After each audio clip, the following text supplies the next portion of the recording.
this is an iHeart podcast. Guaranteed human.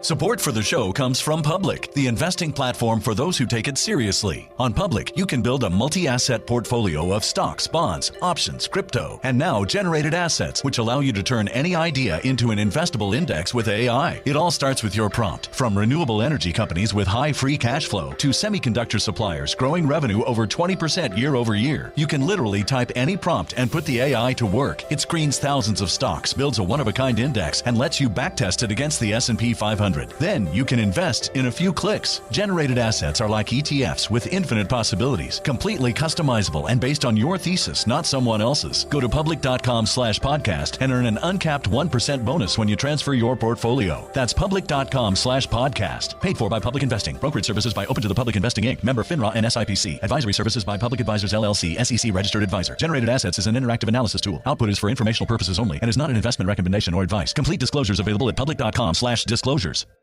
Do you want to find a stress-free way to buy your next car? Start at CarMax and shop your way. And if you want to browse with confidence, get pre-qualified online with no impact on your credit score and shop cars within your budget. From luxury cars to family rides, CarMax has options for almost every price range, including more than 25,000 cars priced under $25,000. So, hey, want to get started? Just head to CarMax.com for details and get pre-qualified today. Want to drive? CarMax. Have you heard about Klarna? Klarna is an app designed to make everyday spending simpler and more transparent. It gives you flexibility to decide how you want to pay, whether that's paying right away, paying later, or spreading payments over time, depending on what works best for you. Everything is managed in the Klarna app, so you can keep track of purchases and stay organized. You can also discover deals and even earn cash back when you shop through the Klarna app with participating brands. It's all about flexibility and staying in control of how and when you pay. Download the Klarna app today or visit Klarna.com to learn more. Terms apply.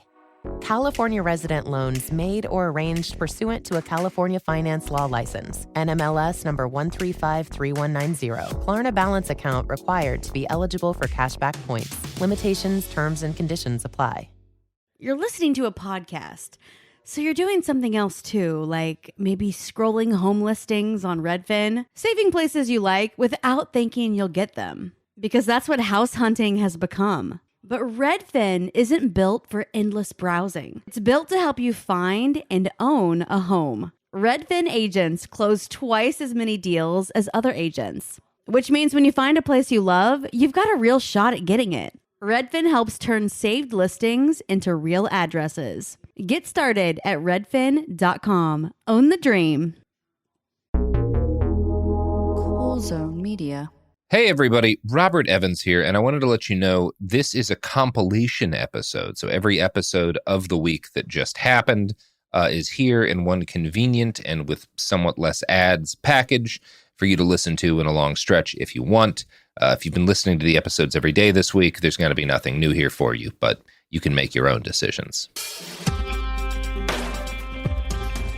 Welcome to It Could Happen Here, a podcast about things falling apart and how to put them back together again. I am your host, Mia Wong, and today we are going to be talking about, frankly, the largest and most draconian trans healthcare ban in the country, and the unexpected place that, well, I don't know if unexpected is the right word, but the ignored place that it's come from. And with me to talk about this ban is David Forbes, who is an editor and a journalist with the Trans News Network. David, welcome to the show. Always good to be here. Once again, back to I wish I could have people on the show to talk about like cool and normal things, but we get that sometimes. This is not one of those stories. I mean, we're trans journalists in a dying empire. Yeah. Yeah. So speaking of bad things happening in dying empires, do you want to take us sort of to the start of this healthcare ban and what we're even talking about here? Because it's not a government healthcare ban in the way that I think people expect. No, and that's actually really important to all this story because a lot of the attention in healthcare bans has been on governments, and occasionally hospitals, like secular hospital systems, refusing to provide care because they're scared of the federal government. So it's been portrayed as a fight between governments or a fight over stuff happening at legislatures. And to be clear, that stuff is absolutely important. Yeah. However, this ban wasn't put in place by a legislature. It's not any institution that people have even the facade of an ability to really influence. On November 12th, 2025, a complete and total trans healthcare ban, medications as well as surgeries, adults as well as youth, was put in place throughout every healthcare system run by the Catholic Church in the US. Yeah, and that has not really, like, I don't know, like, I've talked about it, like, we've mentioned it on the show before. I don't know if I've really seen any other, like, systemic, large-scale coverage of it. I mean, there was, like, a couple of articles when it came out, but other than TNN, like, this has been almost completely ignored, even though it is more draconian than any healthcare ban that has gone into effect anywhere in the country. It's again, as you said, this is a total healthcare ban for children and adults. Yes. And for all types of trans healthcare. Yeah, for everything. Yeah, and that's the thing. So, I've honestly been a little surprised by that, even old and cynical as I am.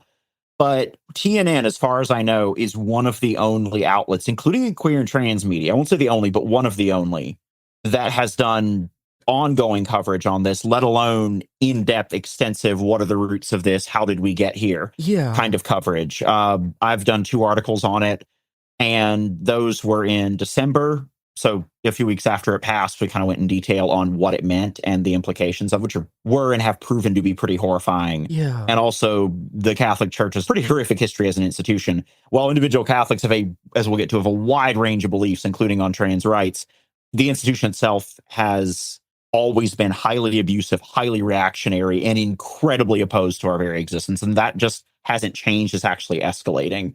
And then we did one just last week that was on the actual impact. Like, we talked to trans people around the country who'd encountered the impact of the bishop's ban, as I've heard a few folks call it, and I've called it a few times myself, and what it means for their lives on the ground. So I guess there's 2 points we should hit immediately. One is sort of how this happened, and like how this ban sort of came together and was voted on by like who. And the second one is how many people this affects, because I think this is the part that's really been ignored, which is that like Catholic hospitals, it's not like they're running like 10 of these. I mean, it would be bad if they were running 10 of these, but this is a significant part of the entire U.S. healthcare system. Yes, a massive part of it. Yeah. So I think that's very important to kind of touch on. So this was passed in November at the U.S. Conference of Catholic Bishops, which they have regular meetings and decide policies and stuff.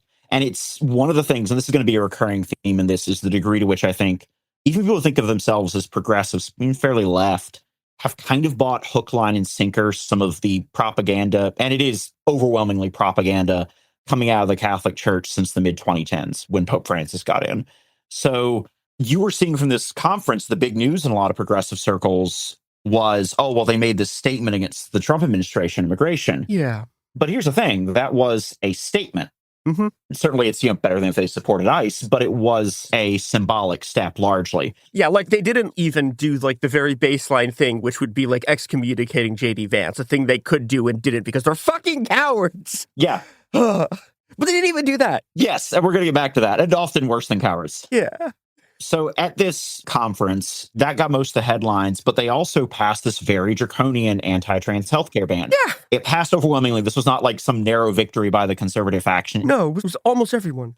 It passed 206-7. Yeah. Jesus Christ. Interestingly, it was interesting listening to some of the proceedings of this, which may not be great for mental health, but was quite informative. Yeah. And one of the bishops involved, Robert Barron, cited Pope Francis, who was held out, even sadly by some queer media, as being this, step forward for queer and trans rights, which I think was completely a farce, held out his rampant transphobia, which he was always very clear about, and quoted him saying that viewed the existence of trans people, they used the far-right term gender ideology, as, and I quote, repugnant to the Bible and to our tradition. You could not ask for a more clear statement of hatred and extermination against trans people. Yeah.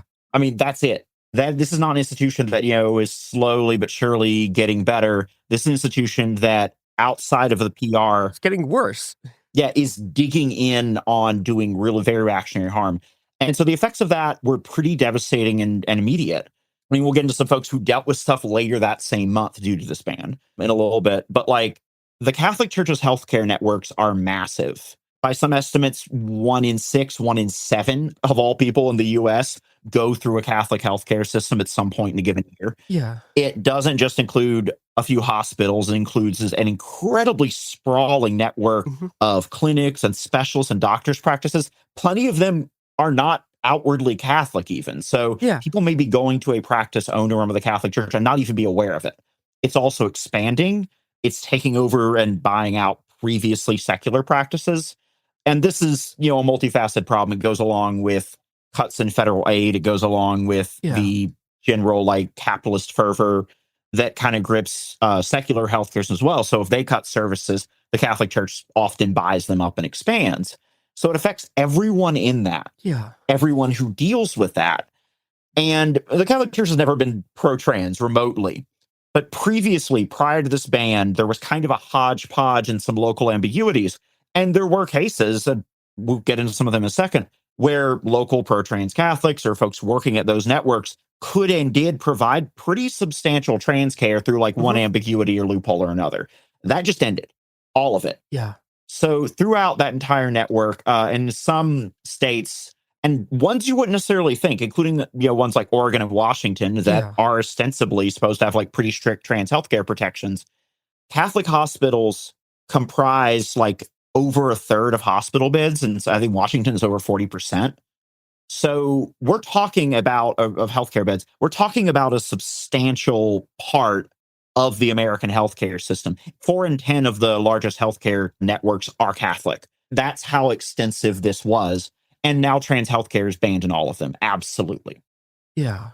And that's something that has an absolutely massive rolling impact, right? Because again, it's not just that it's outwardly Catholic hospitals, and this is something I think you're going to talk about more later, but it's also it's people who have healthcare plans through something that's affiliated with the church. There are all of these ways in which, suddenly just enormous numbers of people had their healthcare taken away effectively overnight.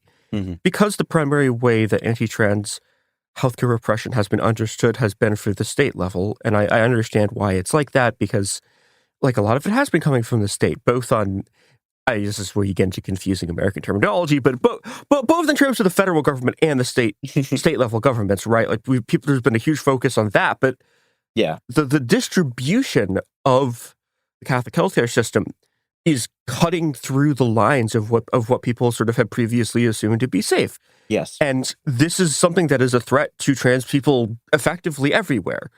And it's compounding, as we were talking about earlier, with the sort of crisis of affordability and coverage, because a lot of these healthcare clinics and hospitals and practices are the ones that are actually covered by insurance. Yes. And there you get into situations where they're secular ones, but you can't go to them because they're not covered by your fucking insurance, so they're unbelievably expensive. And this gets to a reality that goes through a lot of our coverage, which is that trans people are an overwhelmingly working class demographic. Yeah. I don't think that gets said enough. It doesn't get depicted, even in some queer and trans media. But that is incredibly important here. I began the second story with an interview that we published with an interview with Beth, who's a trans woman in the Midwest, and found it nearly impossible to find healthcare outside of their networks. Because, like a lot of trans people, Beth has an ACA plan.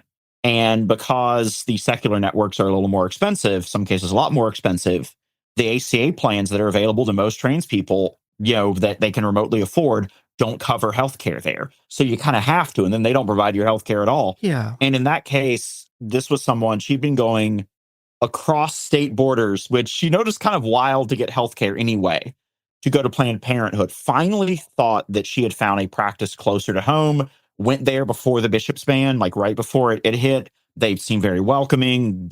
She knew other trans people that had gotten care there before. and everything seemed great, goes back after the ban. And it's like, oh, I'm sorry, we can't help you. And this wasn't a practice that was obviously Catholic. It, didn't no giant crucifixes or anything hanging on it. Yeah. It was just one that was it's a doctor's office.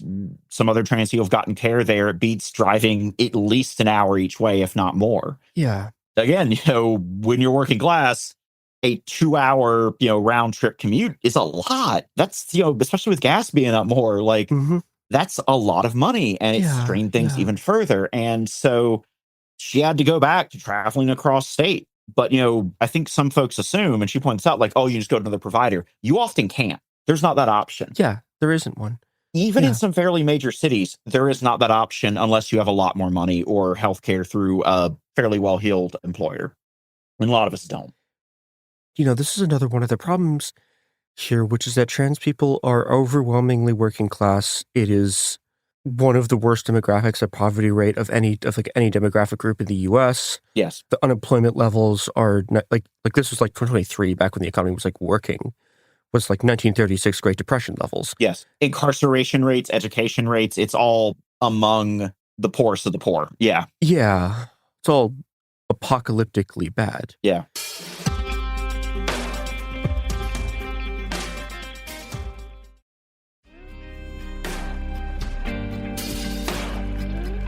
Then there is the issue, and this is an issue that we've covered on the show from other lenses, which is that we're dealing with these like large scale waves of hospital closures.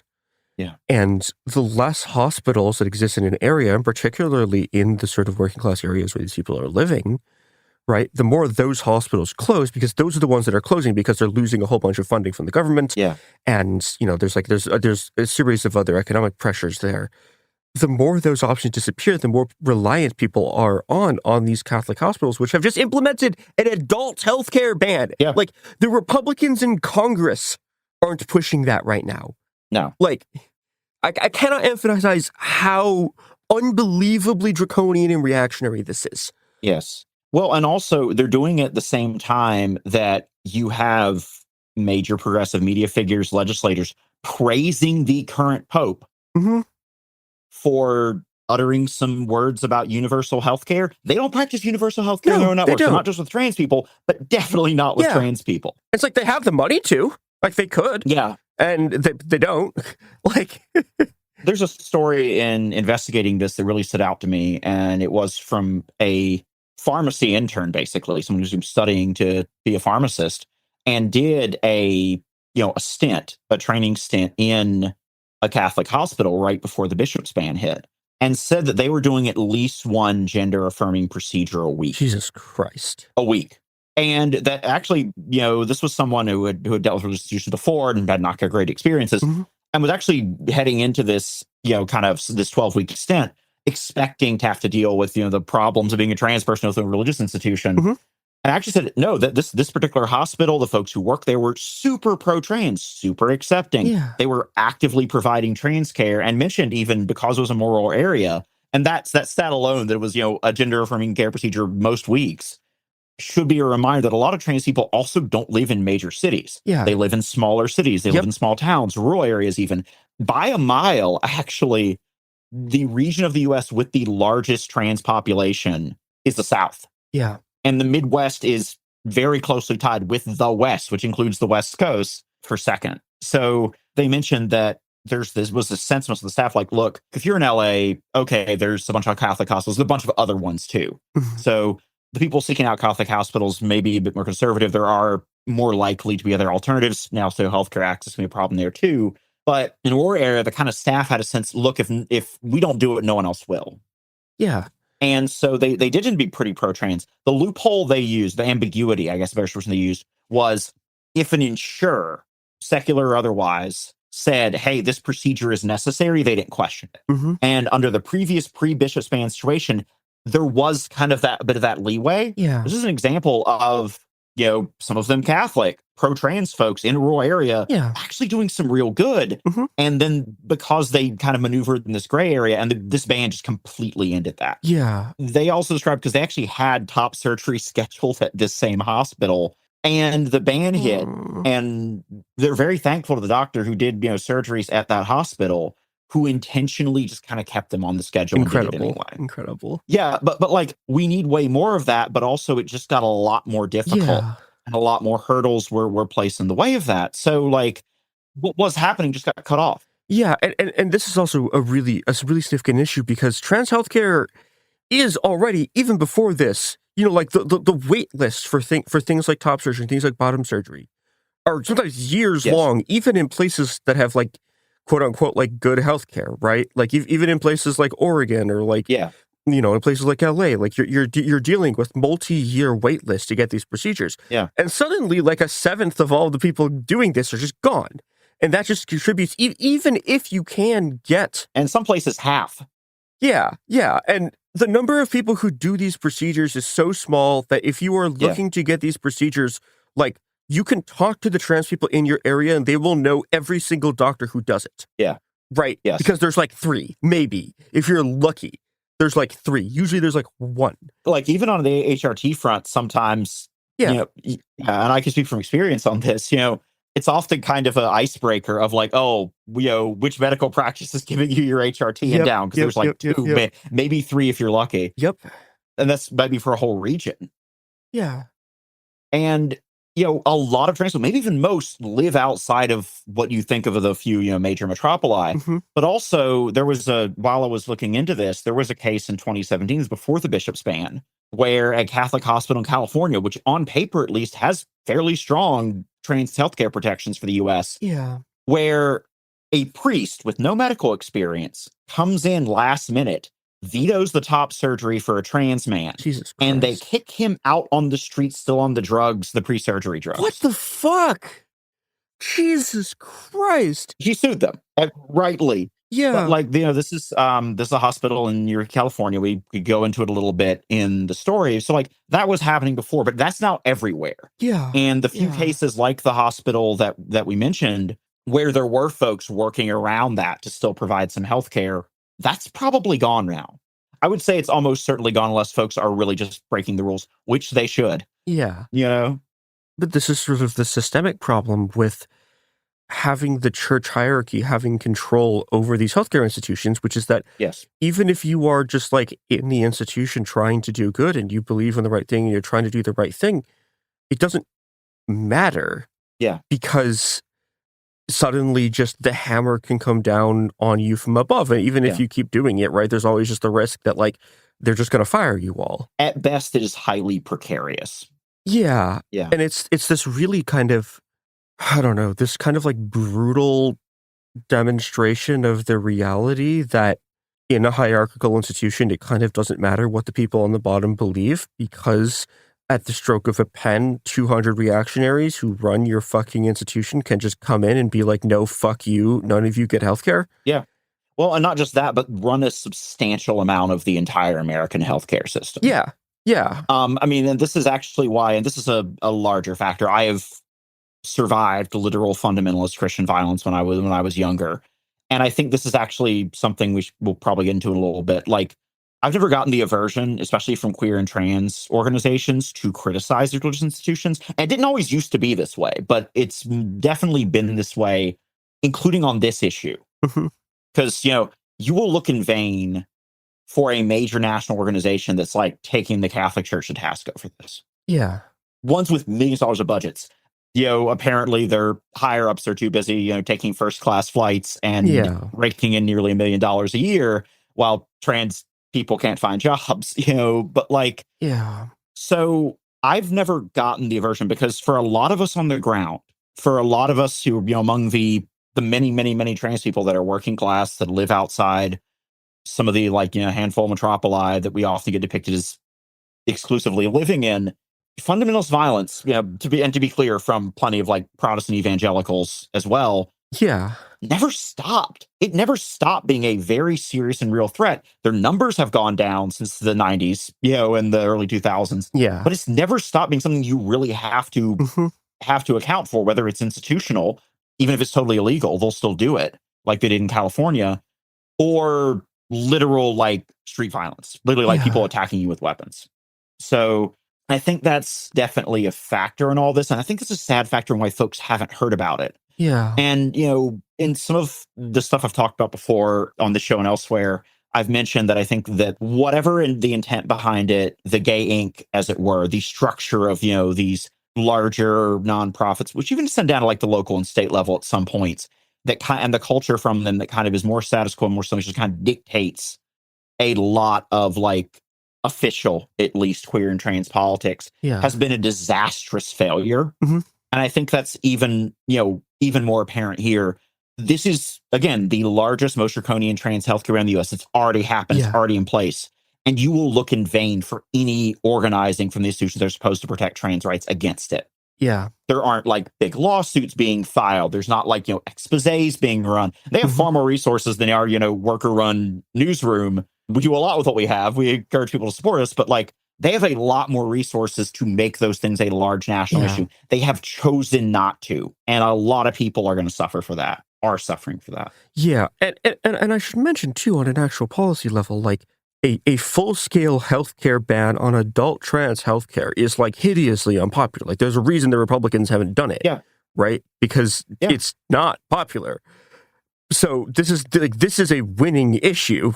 Yes. Right? And they won't fucking take up the fight because they're too busy glazing the papacy. Not just them. I mean, progressives in general are lately glazing the papacy way too much. Yeah. And it's just this issue that trickles down to like the fact that the SBC, right, the Southern Baptist Convention, the fact that there hasn't been a sort of broad-scale offensive against them, even though they've been like driving... Also a massive problem, yeah. Yeah, driving like all of this shit for fucking ages. And they were like, there was a point like a couple of years ago where they were genuinely, seriously weakened by their series of internal abuse scandals. Yes. And like, even though like these are like the church groups that are also backing the healthcare bans on the legislative level, there's no sort of political will to actually go to war with the right-wing churches that are doing this stuff. Well, so this is an interesting difference, and it relates to what we were just talking about. The sentiments I hear among trans folks on the ground, working class trans folks, it's pretty anti-clerical, like to put it mildly. Mm-hmm. It tends to be more gentry types, especially ones more ensconced in institutions or like, official political culture, the gang stuff we've been mentioning, that have more of this aversion. And I will have to say, it wasn't always this way. I am old enough to remember when queer organizing, taking aim at, mocking, even directly going the attack against, suing definitely, religious institutions was a pretty common fixture. A prominent example, and I deal with this in the earlier piece as well as touching on the more recent one, was ACT UP's 1989 Stop the Church action, which imagine a queer org doing an action with that title today, in which case they militantly disrupted services at St. Patrick's Cathedral in New York because of the ridiculous homophobia of the Catholic Church and its role in the age genocides. Yeah. And if there's some video of this that we linked in that first story from ACT UP's archives, and I've had the signs hilarious, but there's stuff that you would immediately see tone policing about, even from some queer and trans media today. Yeah. We shouldn't alienate normies, all this, all that. And hey, there was a big backlash at the time, a huge one. The president condemned it, the federal officials condemned it, Congress critters condemned it. There was this giant attack. This was unacceptable and beyond the pale. It also worked. The Catholic Church did start backing off their stances because they didn't want to be attacked more. And I think it's a good example that stop looking at the damn polls and just fight them. Yeah. It is generally a much better approach. And I think part of this, as you've seen, especially with how, the co-option of some of the results of equal marriage, when you saw after that era, gay groups use that to become like the predominant force and gatekeep a lot of other organizing in queer and trans activism, you saw this backing away from ever criticizing religious institutions. Yeah. I mean, the Advocate named Pope Francis in 2013 their Person of the Year.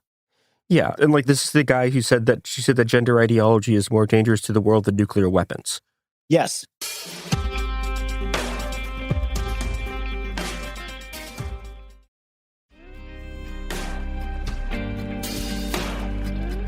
Again, individual Catholics have their own sets of beliefs and differ. Some are very obviously pro-trans, but like the institution is very unequivocal on this. It has never stopped being that. Yeah. And longtime journalists covering the Catholic Church, cautioned that, look, the term they used was changing the tone but keeping the same music for Francis's papacy. Yeah. And Leo is very much in that. Now, I think that actually opens up a weakness because with the, revelation of the horrific levels of serial child abuse within the Catholic Church, with the, atrocities on massive scales, the involvement in indigenous genocide, with the attacks in the 80s and 90s and 2000s about their homophobia and their role in the age genocides as well, like, there was actually starting to be this giant institution, despite how hierarchical and unaccountable it is, was starting to be on the back foot. And, in some places like Ireland, this has led to its power and numbers being like taking a massive hit. So there was a shift, like any institution, to give a kinder face. And the depressing thing is that among a lot of people who should know better, it's largely worked. Yeah. And I really wish people would be less taken in by symbolism. Yep. It's also like de facto a theocracy. Because one of the people we talked to, Allison, tried to get testosterone right off the bishop's ban. They're not Catholic. Their doctor isn't Catholic. Their pharmacy's not Catholic. Yeah. So you'd think, okay, well, you should be able to. No.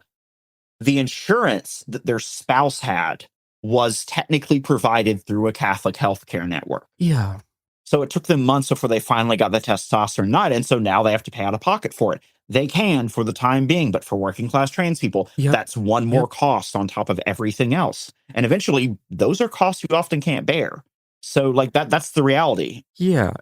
And the reality is unaccountable theocratic rule. Yeah. In areas where it's not supposed to be happening. Exactly. Well, and potentially any area. If you have a secular practice today, delivers you HRT, no issue. Yeah. It could get bought out by one of these networks tomorrow. Yep.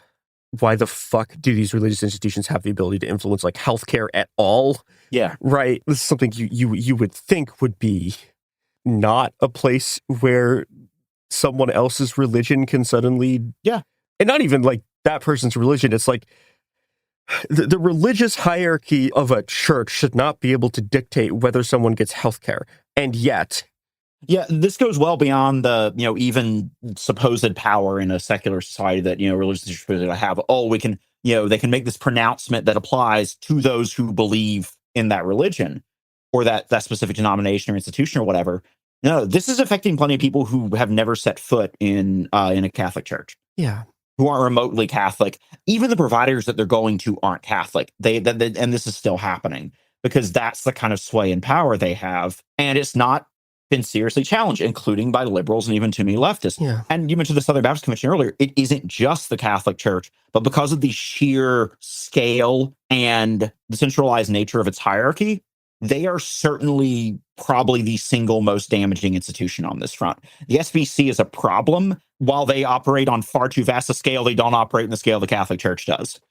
Yeah, and this is fundamentally like part of the issue here. It's just there's I don't know if advantage is the right term here, but like the centralization of the Catholic Church relative to like the sort of divided Protestant denominations allows them to wield power, like collectively in a way that is a lot harder for something like the SBC, where just like it just doesn't have the scale that like that the church does, and like that the Catholic Church does, and because the Catholic Church is this large, is able to just buy out this much of the hospital system, and then because of the top-down structures where the bishops can just go in and vote and do and implement this stuff, it's a really, really, really significant problem. Yes. That is just not being dealt with. This is not a problem that you can just like snap your fingers and solve by like running stuff through a state legislature. No. Like you actually have to go after the institution. You have to fight them on their ground. Yes. And also, this is, it's kind of what I ended the December piece with, but also it's something I emphasized in the second one. Anyone who wants any kind of liberatory future, regardless of whatever their personal beliefs are, anti-clericalism has to be part of it. Mm-hmm. It's not the same against, being against every individual of a certain religion. It is specifically against this kind of theocratic hierarchy and its power over people's lives. Yeah. You do not get to anything remotely liberatory without directly attacking and challenging that. And for too long, that struggle's largely been abandoned. Yeah. And not shockingly, fundamentalists of various varieties, and let's be honest, primarily Christian fundamentalists, have played a major role in American fascism Yep. and in stripping rights from entire groups.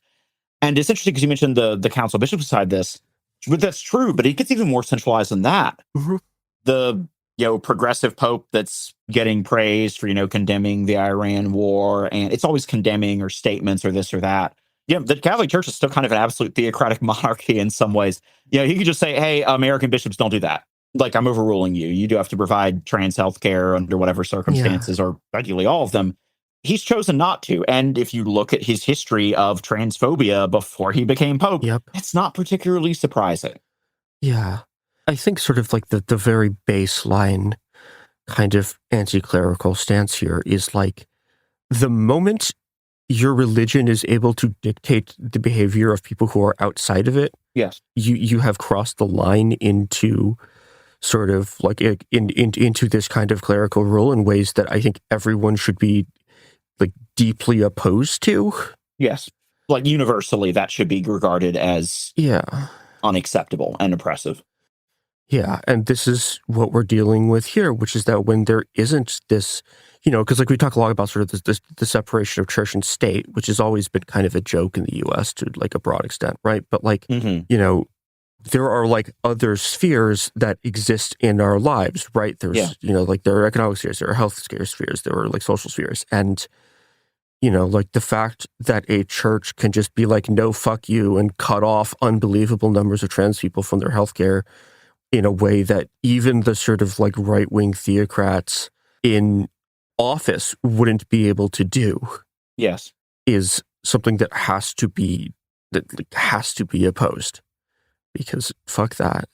It does. And I will add, while, obviously, and we deal with some in this story of, an example of pro-trans folks at a Catholic hospital. Even a Catholic hospital, overwhelmingly, the staff were pro-trans. Yeah. But I do think, and polls, to the extent that they matter, do show repeatedly that opinion within Catholics themselves individually is pretty split on this. There are the substantial number who are pro-trans rights and pro-trans healthcare.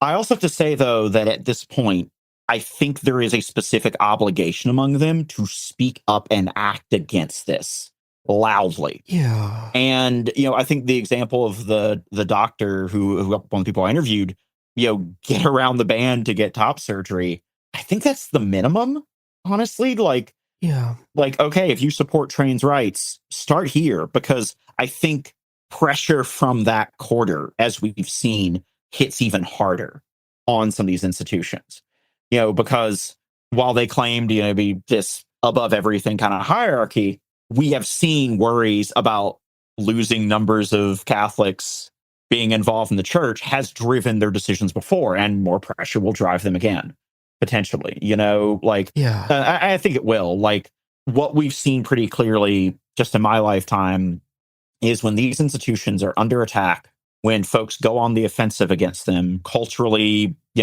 socially, with direct militant organizing like ACT UP did, then we see some of our rights and liberation advance shockingly quickly in some cases compared to where they were. Yeah. And when that is relaxed on, when they are given space to gather power and plan and go back on the attack, then things get a lot worse very quickly.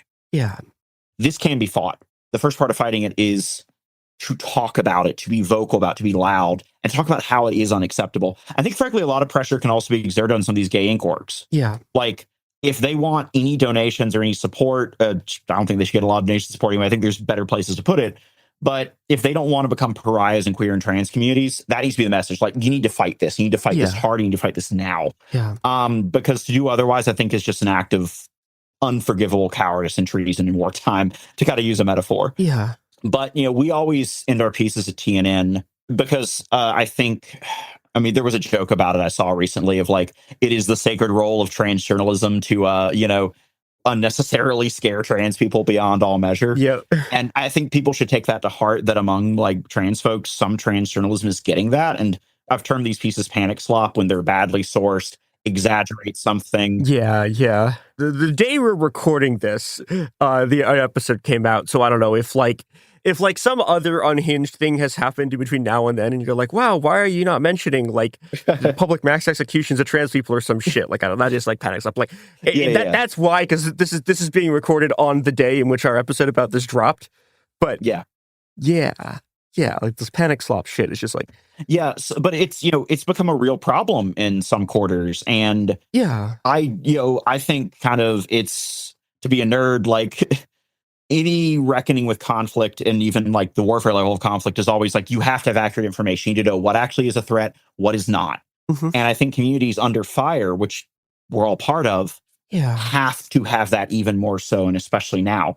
So I tried to exaggerate the very real threats, and the Catholic Church's ban is definitely one of them. But also, like, people have fought this stuff. They fought this stuff even when the odds looked more dire. It can be fought again. Yeah, like during the AIDS genocide. Exactly. Like, they fought them and won. Yeah, exactly. And it can be fought against again and won, but it has to be fought. And it has to be fought hard. Yeah. But, and I think the last thing I want to mention is, this is something I say a lot with union organizing, but like the people in ACT UP who went and fought are just you. Yeah. There's nothing like special about them. They were just people who were forced to act. Yeah. And who took up the fight and did it. Yeah, and I think that actually kind of can transmute something that has been seen as a bad trend within trans communities. I don't think that always is. Of like, oh, trans communities like crucify their heroes too much. They pillory people too much. In a lot of cases, if it's a public figure, like Sarah McBride, that's done some really terrible stuff, they're acting out of, frankly, a just sense of grievance. But also, I think there should be a shift away from individual figures on pedestals, from looking to like a set of leaders to, guide everyone else. I think we're strongest when the organizing is coming from everywhere. The fight is coming from everywhere. Yeah. It's not singular figures. And honestly, I think pedestals are bad for everyone involved. But, and that's exactly what you're saying. Like, people can start acting now. They don't need to, certainly I think it's good to pressure large organizations and figures with power, partly because I think it gives people a sense of empowerment, as well as occasionally fear works and they concede and, something improves a little bit or something worse is avoided.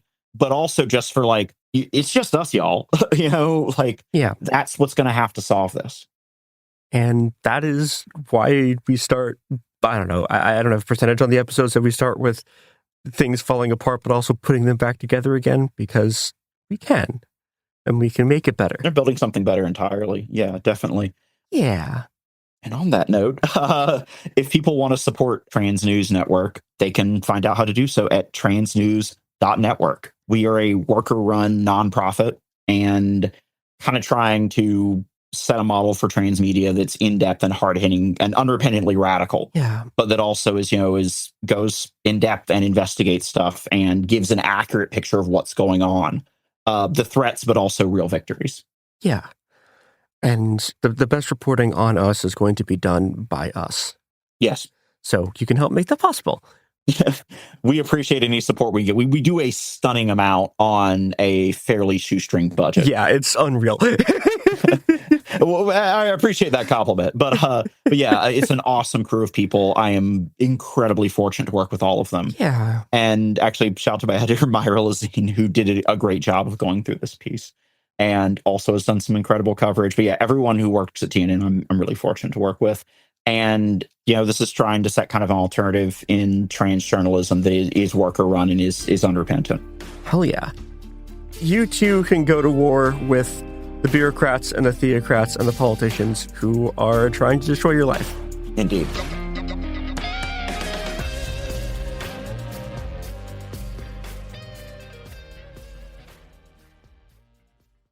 Support for the show comes from Public, the investing platform for those who take it seriously. On Public, you can build a multi-asset portfolio of stocks, bonds, options, crypto, and now generated assets, which allow you to turn any idea into an investable index with AI. It all starts with your prompt. From renewable energy companies with high free cash flow to semiconductor suppliers growing revenue over 20% year over year, you can literally type any prompt and put the AI to work. It screens thousands of stocks, builds a one-of-a-kind index, and lets you backtest it against the S&P 500. 100. Then you can invest in a few clicks. Generated assets are like ETFs with infinite possibilities, completely customizable and based on your thesis, not someone else's. Go to public.com/podcast and earn an uncapped 1% bonus when you transfer your portfolio. That's public.com/podcast. Paid for by Public Investing. Brokerage services by Open to the Public Investing Inc. Member FINRA and SIPC. Advisory services by Public Advisors LLC, SEC registered advisor. Generated assets is an interactive analysis tool. Output is for informational purposes only and is not an investment recommendation or advice. Complete disclosures available at public.com/disclosures. Have you heard about Klarna? Klarna is an app designed to make everyday spending simpler and more transparent. It gives you flexibility to decide how you want to pay, whether that's paying right away, paying later, or spreading payments over time, depending on what works best for you. Everything is managed in the Klarna app, so you can keep track of purchases and stay organized. You can also discover deals and even earn cash back when you shop through the Klarna app with participating brands. It's all about flexibility and staying in control of how and when you pay. Download the Klarna app today or visit Klarna.com to learn more. Terms apply. California resident loans made or arranged pursuant to a California finance law license. NMLS number 1353190. Klarna balance account required to be eligible for cashback points. Limitations, terms, and conditions apply. The countdown is on for the 2026 NFL Draft presented by Bud Light. Catch all 7 rounds 3 days live from Pittsburgh, April 23rd through 25th. Watch every pick live on NFL Network, ESPN, and ABC. NFL Network is also streaming with NFL Plus. It all starts Thursday at 8 p.m. Eastern. Visit NFL.com/draft for more information. Subscription required for NFL Plus. Visit plus.nfl.com for terms. Picture this, a curve in the road, a change in plans. Well, what do you say? With the all-new Audi Q3, the answer's always yes. Yes to adventure. Yes to escape. Yes to performance. Yes to comfort. Yes to right now. Because saying yes without hesitation, that's real luxury. The all-new Audi Q3, made for the yes life.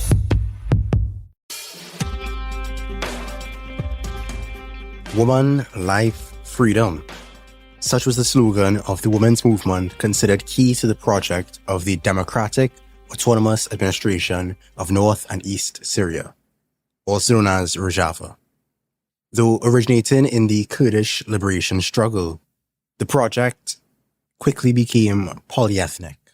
There are Syrians, Arabs, Armenians, Yazidis, and other groups involved in that project. And in fact, the internationally recognized name Rojava has fallen out of use by the project's administration in an effort to de-ethnicize the project.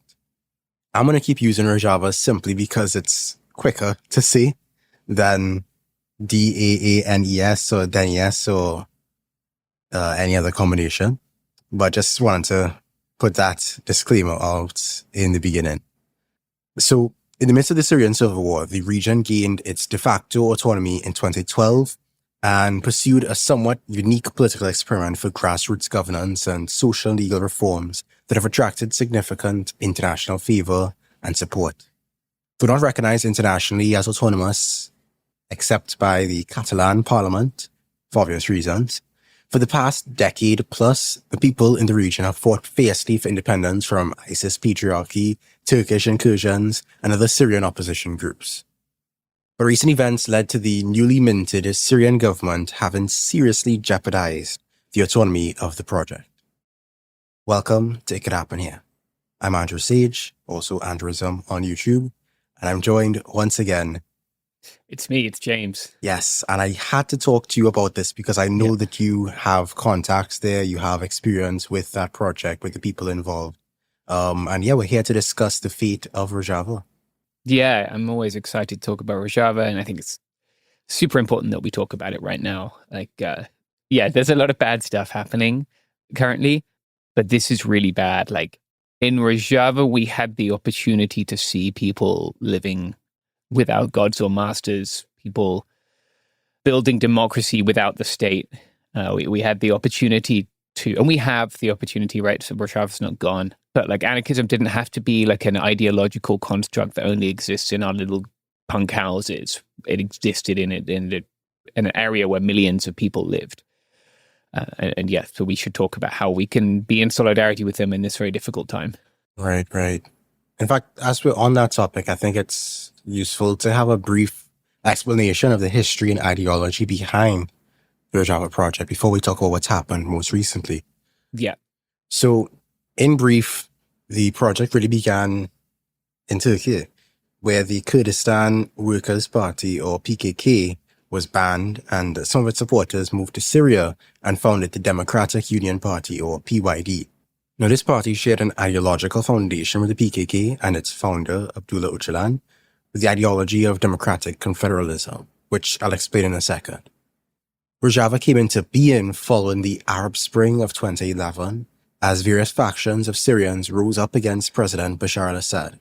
And in such a climate of conflict, ISIS rose to prominence to threaten the region as a whole. So while Assad was dealing with other opposition groups in Damascus, he withdrew forces from North Syria, which left the region vulnerable to ISIS and Turkey. Kurdish groups in North Syria then formed the Kurdish National Council to secure the area, but after an ideological split, the project of Rojava would emerge as a polyethnic polity composed of the cantons of Afrin, Jazeera, and Kobani. The PYD operates Rojava within a political coalition called the Syrian Democratic Council, or SDC. The YPG, or People's Defense Units, and the YPJ, or Women's Defense Units, are the paramilitaries forming the bulk of the Political Assembly's military coalition, which is called the Syrian Democratic Forces, or SDF. I know it's a lot of acronyms being thrown at you at once. Yeah, it's an alphabet soup. I think until relatively recently, the bulk of the SDF forces were Arab. You have ideological groups that are allied, right? The Northern Democratic Front, Jaish al-Thawar at one point. And then you have these groups which are more tribally based, and those groups had allied to the SDF to fight the Islamic State. Right, yes. Yeah, they always want to push back on it being a majority. It is now, but that's a creation of the last 8 weeks. Right, okay. I remember reading that the YPG and YPG were forming a good chunk of the SDF. I suppose maybe that was more recent information that I had seen then. Yeah, I think it probably would have been. Or like, you will see that published in broadsheet newspapers and have done for decades. Like, it's just wrong. But there was this tendency in the Western press, right? And some of this is somewhat Orientalist in a way. Like, they referred to the SDF as the Kurds because Kurds were somehow seen as closer to European people than Arabs. And like, it attempted to sort of, I guess, to make it more palatable to an audience. Right, a kind of a racial elevation of some kind. Yeah, and I think the Friends, and we can talk about Friends versus whatever else later, but would push back on that. They would tell you that SDF was majority Arab, certainly at the time it fought the Islamic State. And of course, there were Assyrians and Armenians and Yazidis and international volunteers as well. For sure. So you had the Syrian Democratic Council, or the SDC, led primarily by the PYD, right? Yeah. They were taking on the task of both fighting the Islamists while engaged in an ideological project to bring democratic confederalism into practice in North Syria. So democratic confederalism is a transitional political movement that tries to move beyond the nation state by refusing to seize state power. Instead of organizing society through the state, they seek to organize society through local assemblies that manage their own affairs while coordinating action through confederations. Democratic confederalism emphasizes pluralism over nationalism, and secularism over religious government, and restorative justice, gender liberation, ecological sustainability, cooperative and communal economic forms. Democratic confederalism was seen as a pragmatic way of building collective self-organization within the purview of the existing dominant state model of the world, while gradually undermining its authority. Now, the gender liberation component in particular has received a lot of international attention thanks to the PYD's efforts to put it into practice. They established gender parity quotas in all administrative, political, and decision-making bodies and leadership roles. They established women's councils to address women's issues. They established the Women's Protection Units, or YPJ, which is an all-female army, which is very popular. And they established laws to ban honor killings and child marriage while strengthening the divorce rights of women. So these efforts and others within Rojava have garnered worldwide admiration for the project, and many international volunteers have visited Rojava to help them fight. And if you're in a lot of online anarchist circles, you've probably heard a lot about Rojava and solidarity with the liberation. But I think it has created a misconception that the solidarity that anarchists feel with Rojava is equivalent to one-to-one ideological alignment. Yeah. Right? What they're doing is not anarchism. It's kind of its own thing. It's democratic and federalism. Yeah. And this doesn't mean abandoning solidarity with the people, of course, but it just means, being clear that we are fighting for a world in which many worlds exist. Yeah. And so are they. And we are just willing to stand with and observe that project and, wish for the best and hope for the best and see what comes of it. Yeah. There are anarchist formations within the SDF, right? Tekosinanas, it means anarchist struggle. It's like a more doctrinally anarchist formation. And like the way that they would phrase their like participation is that they are there in solidarity, right? And like you say, we want a world where many worlds can exist. And so they can offer, and like if you go to Rojava, people will ask you to offer feedback, right? The Kurdish word is tekmil, report or feedback. They are willing to hear an anarchist critique and engage with it. That doesn't mean that they are anarchists, but it doesn't mean that they are like opposed to anarchists either. They're more willing to engage with anarchism than most. Yeah, than almost anywhere else I've been in the world, maybe aside from Myanmar. But yeah, they will engage with and have these discussions. And they're on an ideological journey, right? The movement began within what they would call the nation-state paradigm.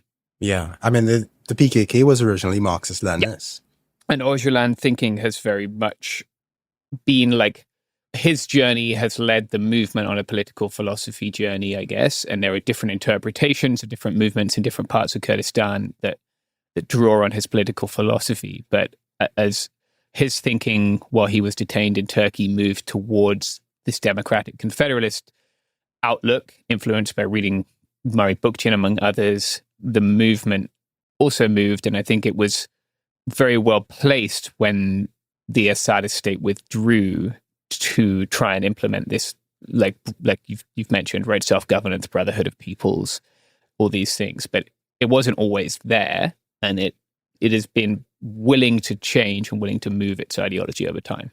Yeah.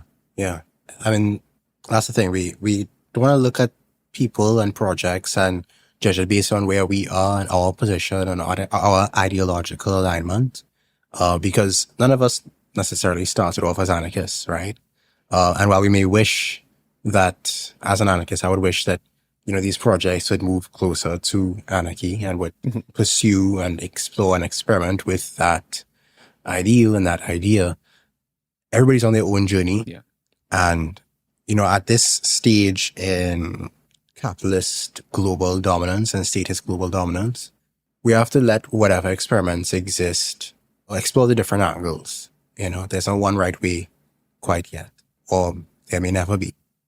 As one on the topic of disclaimers, I suppose, I think it is important to address that, the SDF is not all sunshine and roses. There have been allegations of war crimes, including the recruitment of children and the allegations of forced targeted displacement. Now, not all of these allegations have been conclusively verified, and there are a lot of actors that have been involved in Syria over the years that are pushing narratives and counter-narratives that have to be scrutinized on a case-by-case basis.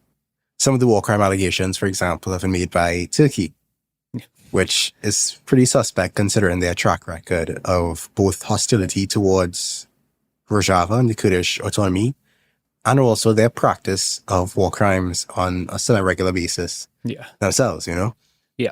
But still, hypocrisy aside, I think it is important to not turn a blind eye to these kinds of problems and allegations when they are made.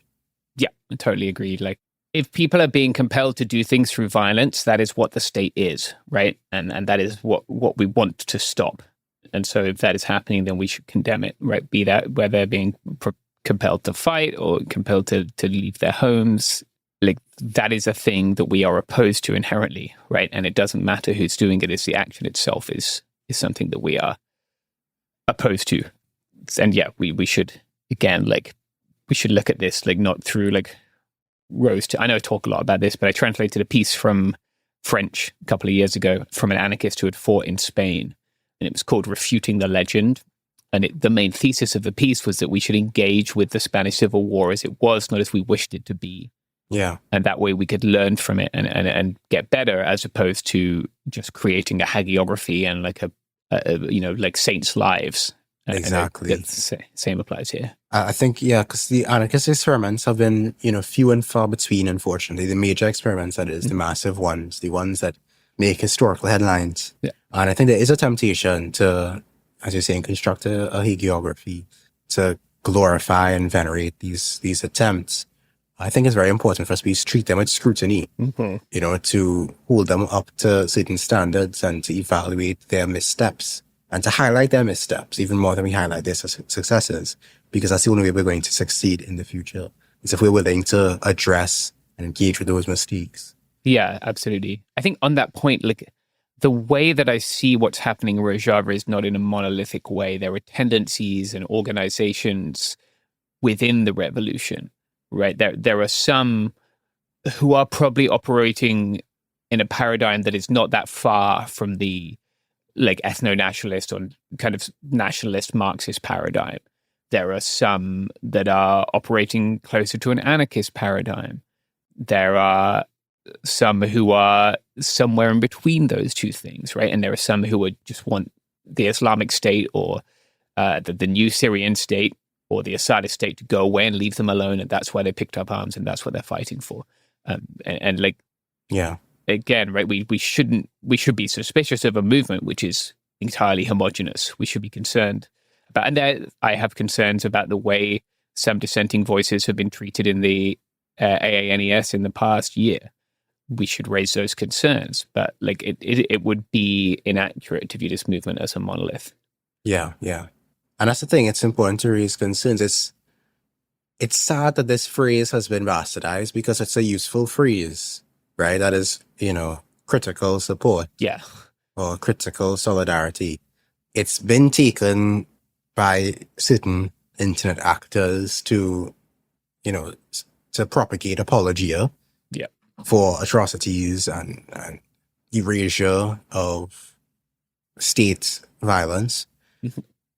But it is a useful way of, I think, framing the way we should engage these projects. That solidarity doesn't imply that you keep your mouth shut, that you don't seek to learn, that you don't respectfully criticize. That is, I think, the best way to engage these projects, not to, close your eyes and just follow. Yeah, absolutely.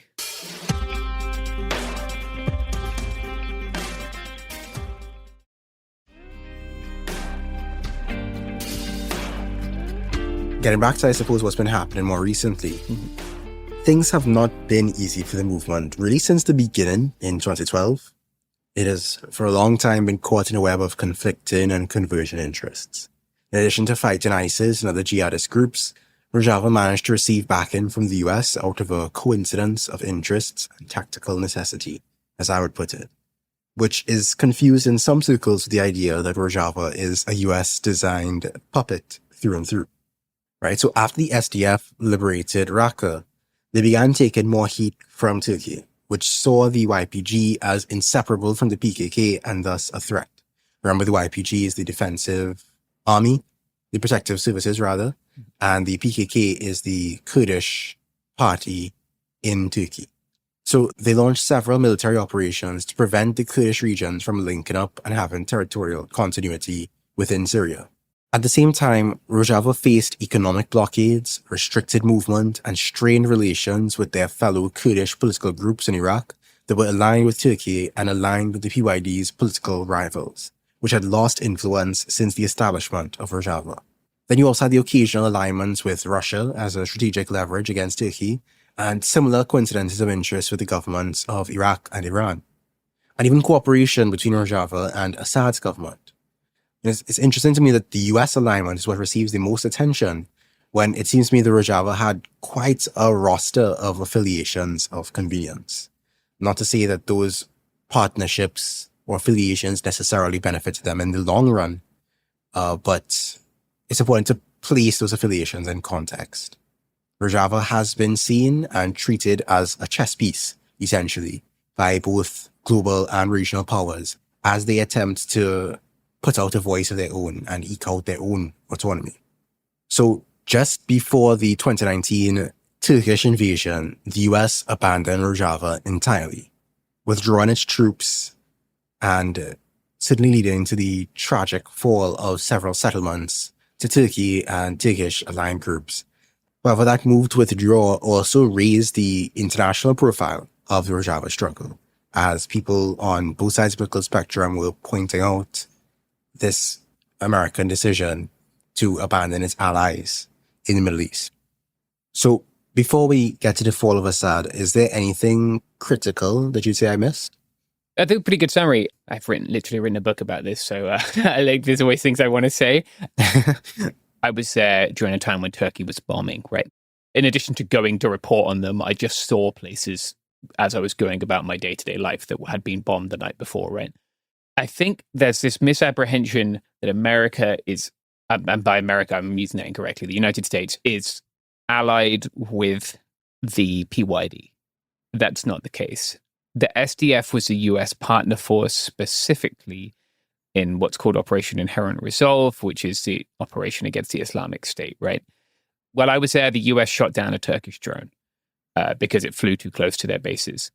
They also didn't shoot down the dozens of other Turkish drones that killed little children while I was there, right? And I don't think anyone would reasonably expect them to, because the US was not there in solidarity with the revolution. It was there fighting alongside them in this one specific thing. Yeah. And while that doesn't take away the fact that it is disgraceful to abandon these people who gave 10,000 plus of their children alongside the United States, right? That is shameful. It is also what we should expect from the United States. Yeah. People there use the word haval, which means friend, right? As opposed to like the way a Marxist movement might use comrade. The friends there understood the terms of their agreement with the US. Doesn't mean that they were not disappointed. Doesn't mean that they would not ask for assistance when their children are dying. Of course they would. But those are the terms on which the US was allied with them. And certainly the US did not ideologically influence them. Perhaps the opposite is the case. There are certainly some people in the US military who went over there and came back seeing the world differently. Turkey actually called the US government because some of the US soldiers were wearing Abdullah Öcalan patches at one point and raised complaints about it. But yeah, I think it's important to understand the terms of the arrangement between them. Otherwise, I think that's a pretty good précis of the way things were. Do you have anything about Shengal? No, I don't. I'll do my potted. People can read my book if they'd like to hear more about its operation. I've sent one to you, Andrew. Hopefully it's making its way across the ocean. Awesome. So Shengal, the sacred mountain of the Yazidis, right? The Yazidis are a group of people, an ethno-religious group whose religion is probably closest to Zoroastrianism. They have like a peacock angel. The Islamic State targeted the Yazidis because it considered them to be apostates. And it subjected them to genocidal violence, right? This is the Yazidi genocide. The states of the world largely abandoned the Yazidi people.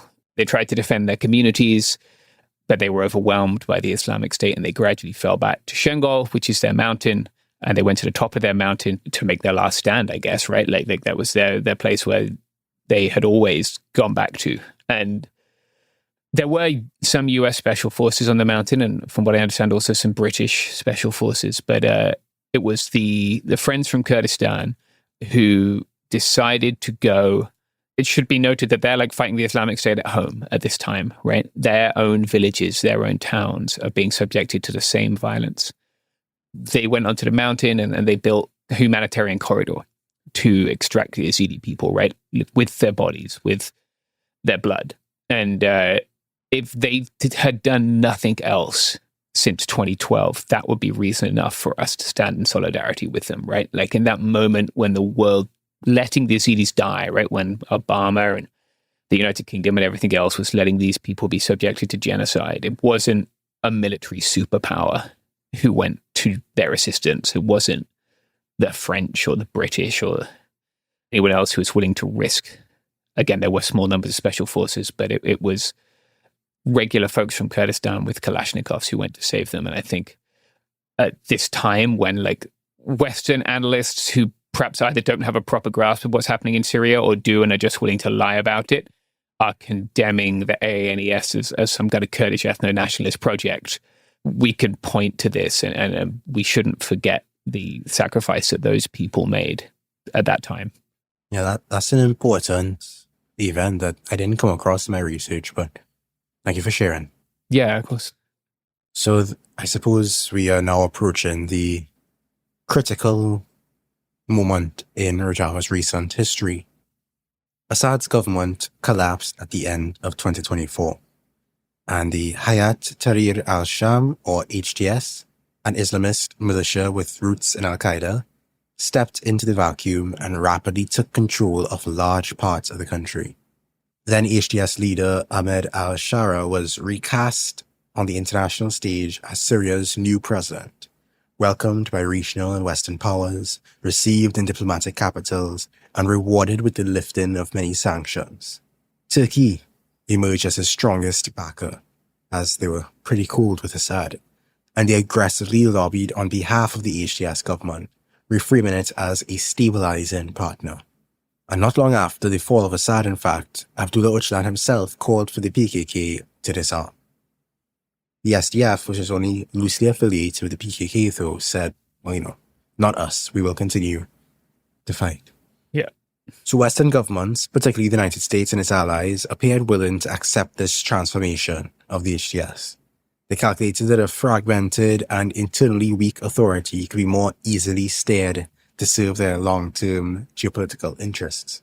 So the HTS Syrian government had a little press tour, but within Syria, they moved pretty predictably, engaging in violent repression, displacement, and massacre of the Alawite, the Druze, and the Kurdish communities in Syria. And for the Kurdish-initiated project of Rojava, the rise of the HTS government would mark the beginning of an end. Greater isolation and a renewed pressure from within and outside of Syria's borders. After consolidating power, the HTS government pushed into the Kurdish regions and encircled Kobani, the historic border city that once symbolized resistance to ISIS. So for days, coordinated attacks targeted Rojava itself, threatening not only the survival of Kurdish self-government, but the lives of hundreds of thousands of civilians as food, water, and electricity were deliberately cut off and the city placed under siege. The violence had been especially devastating in Aleppo. From early January, the Kurdish districts of Sheikh Maksud and Ashrafia became the focus of sustained assaults by Turkish-backed militias and units aligned with the Syrian transitional government. They would tell you that Sheikh Maksud was a diverse district, and I've probably described it as Kurdish as well, but they will point out that Yazidi people and a lot of the indigenous Christian peoples of the region who lived in Aleppo tended to live in Sheikh Maksud as well. Right. Okay, thanks for that context. Yeah, of course. So civilian infrastructure was systematically hit. You had homes, schools, mosques, and public buildings being shelled, while abductions, torture, and executions were reported near medical facilities. The bombing of Zalid Fakir Hospital devastated the local healthcare system. And with mounting casualties and entire neighborhoods emptied, local councils in the SDF agreed to a ceasefire and withdrawal on the 11th of January 2026 to allow evacuations. More than 300,000 people fled, many seeking refuge in areas still controlled by the autonomous administration, but fighting expanded eastward. Jihadist forces began targeting Raqqa, Deir ez-Zor, Hasaka, and critical infrastructure like the Tishrin Dam. Prisons holding thousands of jihadist detainees were located in these areas, and amid the chaos, Islamist fighters escaped, ISIS symbols reappeared, and memorials to Kurdish fighters were destroyed. There's one example which I think is particularly revelatory. It was consistently cast, once again, by think tankers who either know that they're speaking things that aren't true, I was going to say something else there, or they just don't know, and they're being paid to pretend they know. But the one in Tabqa that was destroyed, it was a statue of a YPJ fighter, but she was an Arab. it was portrayed as like local people celebrating their liberation from the SDF, but it was a whole group of men destroying a statue of a woman from that community who had fought to liberate that community from the Islamic State, right? And I think that like when that context is deliberately excluded, that tells us an awful lot. Yeah, that's an extremely critical point, I think. Yeah. Yeah, absolutely.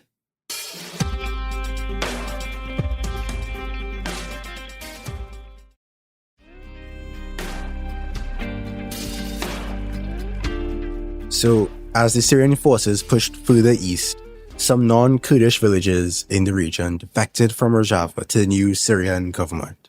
Yeah, mostly in like Deir ez-Zor, right, which is an area where you have these long-standing, they're referred to as tribal communities, like that. I guess that's a fine phrase, but sometimes the word tribal, I think, is used in a derogatory way in the West. So I want to be clear that's not what I intend to mean here, just that they have a different form of political organizing. Right, of course. And like there had not been among those communities buy-in, I guess, to the AANES project. There was to the SDF as a military force, but not so much to the project. And it was those communities that switched their allegiances, right? This happened even in Aleppo. And we can look at various economic and political and social reasons for that. And maybe at some point we should, but I don't think like now is the time, as you know, we're concerned with ongoing struggle there. But yeah, especially in Deir ez-Zor, what really saw the SDF frontline crumble was that people who were in the SDF suddenly became allied with the STG, Syrian Transitional Government, Syrian government. Right. And so with these defections and with this onslaught of violence, al-Shara delivered an ultimatum to the Kurds and to the other groups involved in the Ottoman administration of northeast Syria. It was to dissolve the SDF and submit to incorporation under his command or face annihilation. So, in response, the SDF commander Mazloum Abdi appealed outward, calling on the support of anyone who might be willing to assist. And this is something that particularly made headlines.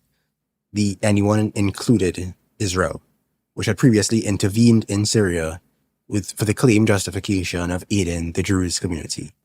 I think the way that question was posed to the SDF commander was definitely leading, like they were fishing for a headline, for sure, from what I saw of that exchange. But in the context of the Palestinian genocide and the world's awareness of that genocide, I think that even with that desperation for survival in mind, that statement was, I think, a misstep. Yeah, we constantly see like this allegation that the SDF specifically is like some kind of Zionist force or funded by Israel.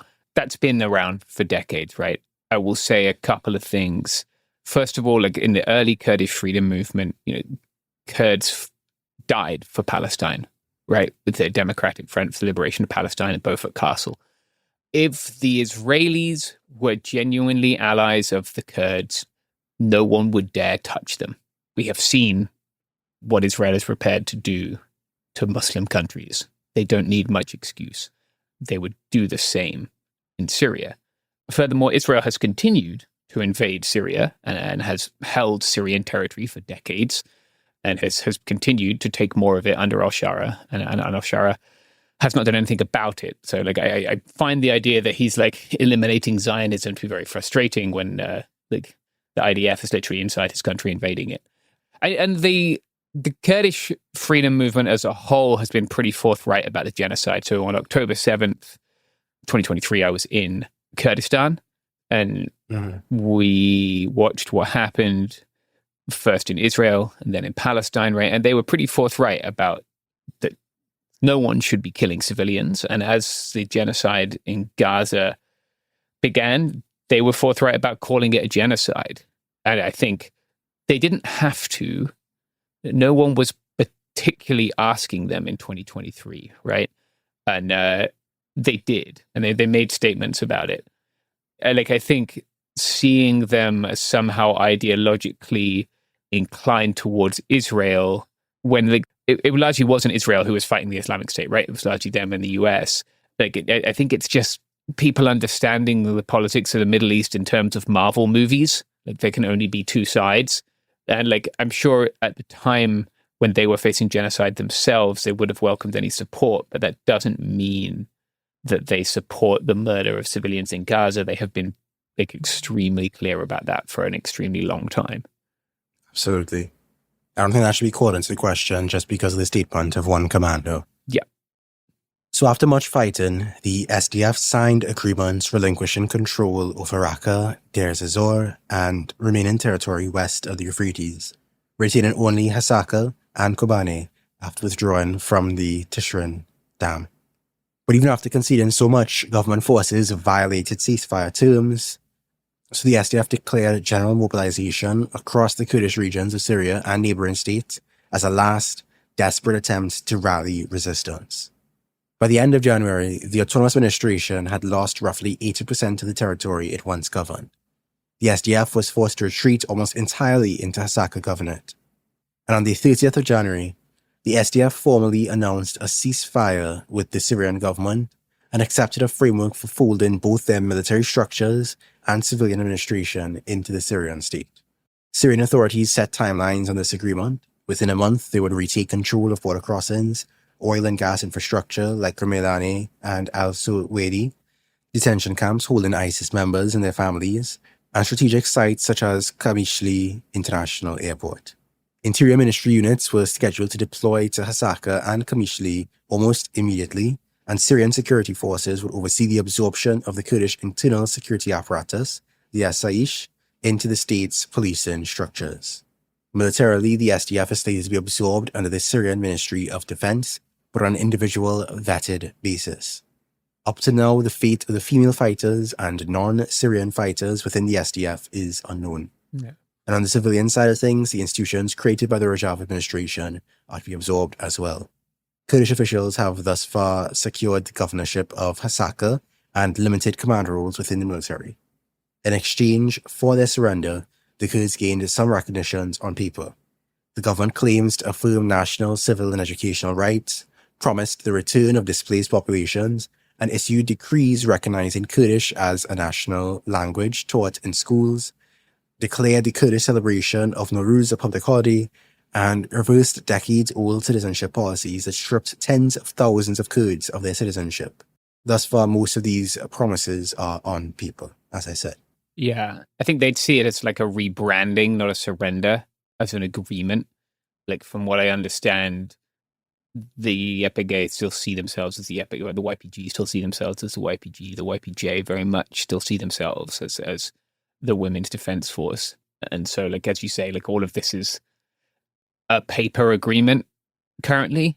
And we will see how, I mean, there are now Syrian Ministry of Interior forces in Hasaka and in Kamishlo, but like some of that has come to pass. But what this means, talking to my friends there, like, we will continue to see exactly like what extent they still have autonomy and to what extent they are integrated into a state which has, in some instances, banned women from wearing makeup, for instance.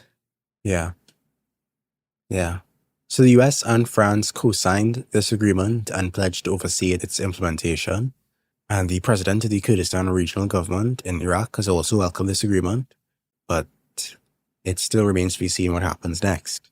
Yeah. I did see 100 people who are non-Syrian Kurds. I would imagine they would mostly be Turkish. So from northern Kurdistan, had withdrawn from Syria and gone to Kandil, which is kind of the stronghold of the various other parts of the Kurdish freedom movement.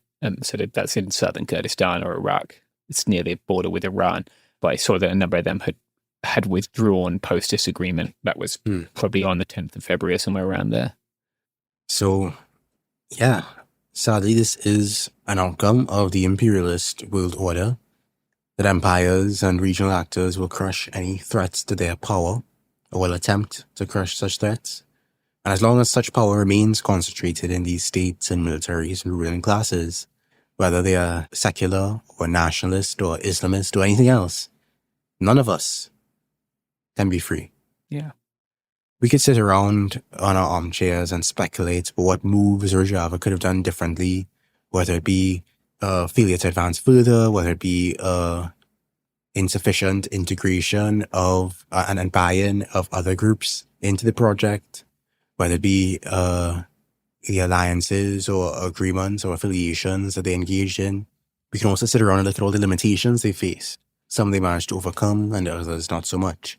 But the blame does not lie in their failures to play this game of geopolitical chess as ruthlessly as other powers in the region. I think the blame lies in this game of geopolitical chess, in this ability of imperial powers to treat the people of the region as a whole as tools to be used and discarded.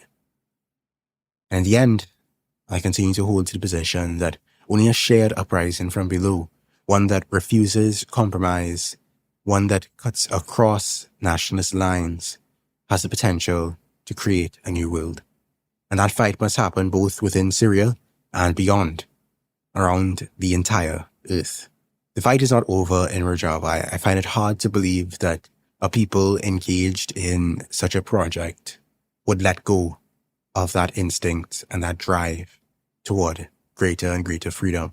It remains to be seen what happens with them, but also remains to be seen what happens with us, what we decide to do to push our autonomy forward. And that's all from me for today. All power to all the people. Peace.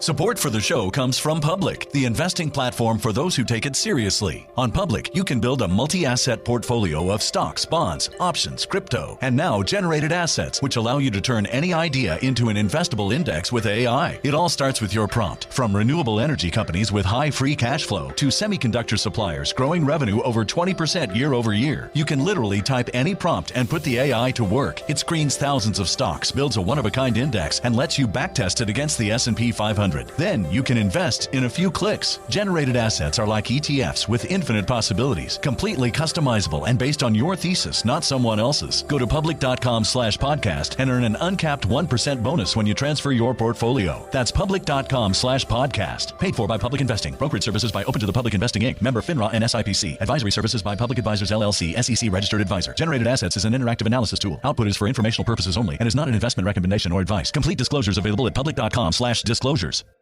Have you heard about Klarna? Klarna is an app designed to make everyday spending simpler and more transparent.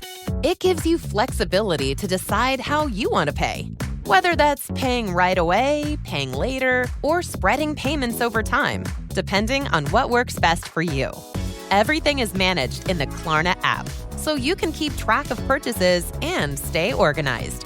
You can also discover deals and even earn cash back when you shop through the Klarna app with participating brands. It's all about flexibility and staying in control of how and when you pay. Download the Klarna app today or visit Klarna.com to learn more. Terms apply. California resident loans made or arranged pursuant to a California finance law license. NMLS number 1353190. Klarna balance account required to be eligible for cashback points. Limitations, terms, and conditions apply.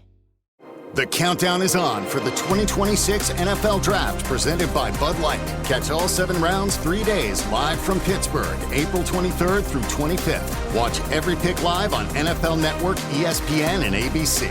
NFL Network is also streaming with NFL Plus.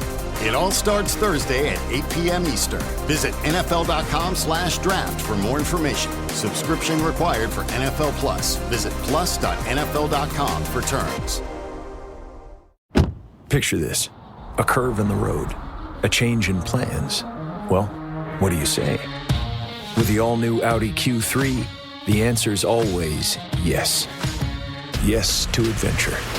Yes to escape. Yes to performance. Yes to comfort. Yes to right now. Because saying yes without hesitation, that's real luxury. The all-new Audi Q3, made for the yes life. This is It Could Happen Here. I'm Garrison Davis. A revolution is igniting across America, at least according to viral posts on social media and TikTok videos with hundreds of thousands of views, claiming that anywhere between 3 to 6 to 9 warehouses have been set on fire this past week for not paying their employees a living wage. The revolution might be happening. Got a warehouse fire in Ontario, warehouse fire in New York, warehouse fire in Bakersfield, Amazon warehouse fire in Ohio. So they set a mall on fire too. It hasn't just been factories at this point, it's also malls. It seems as though people have begun to eat the rich. Workers of the world ignite.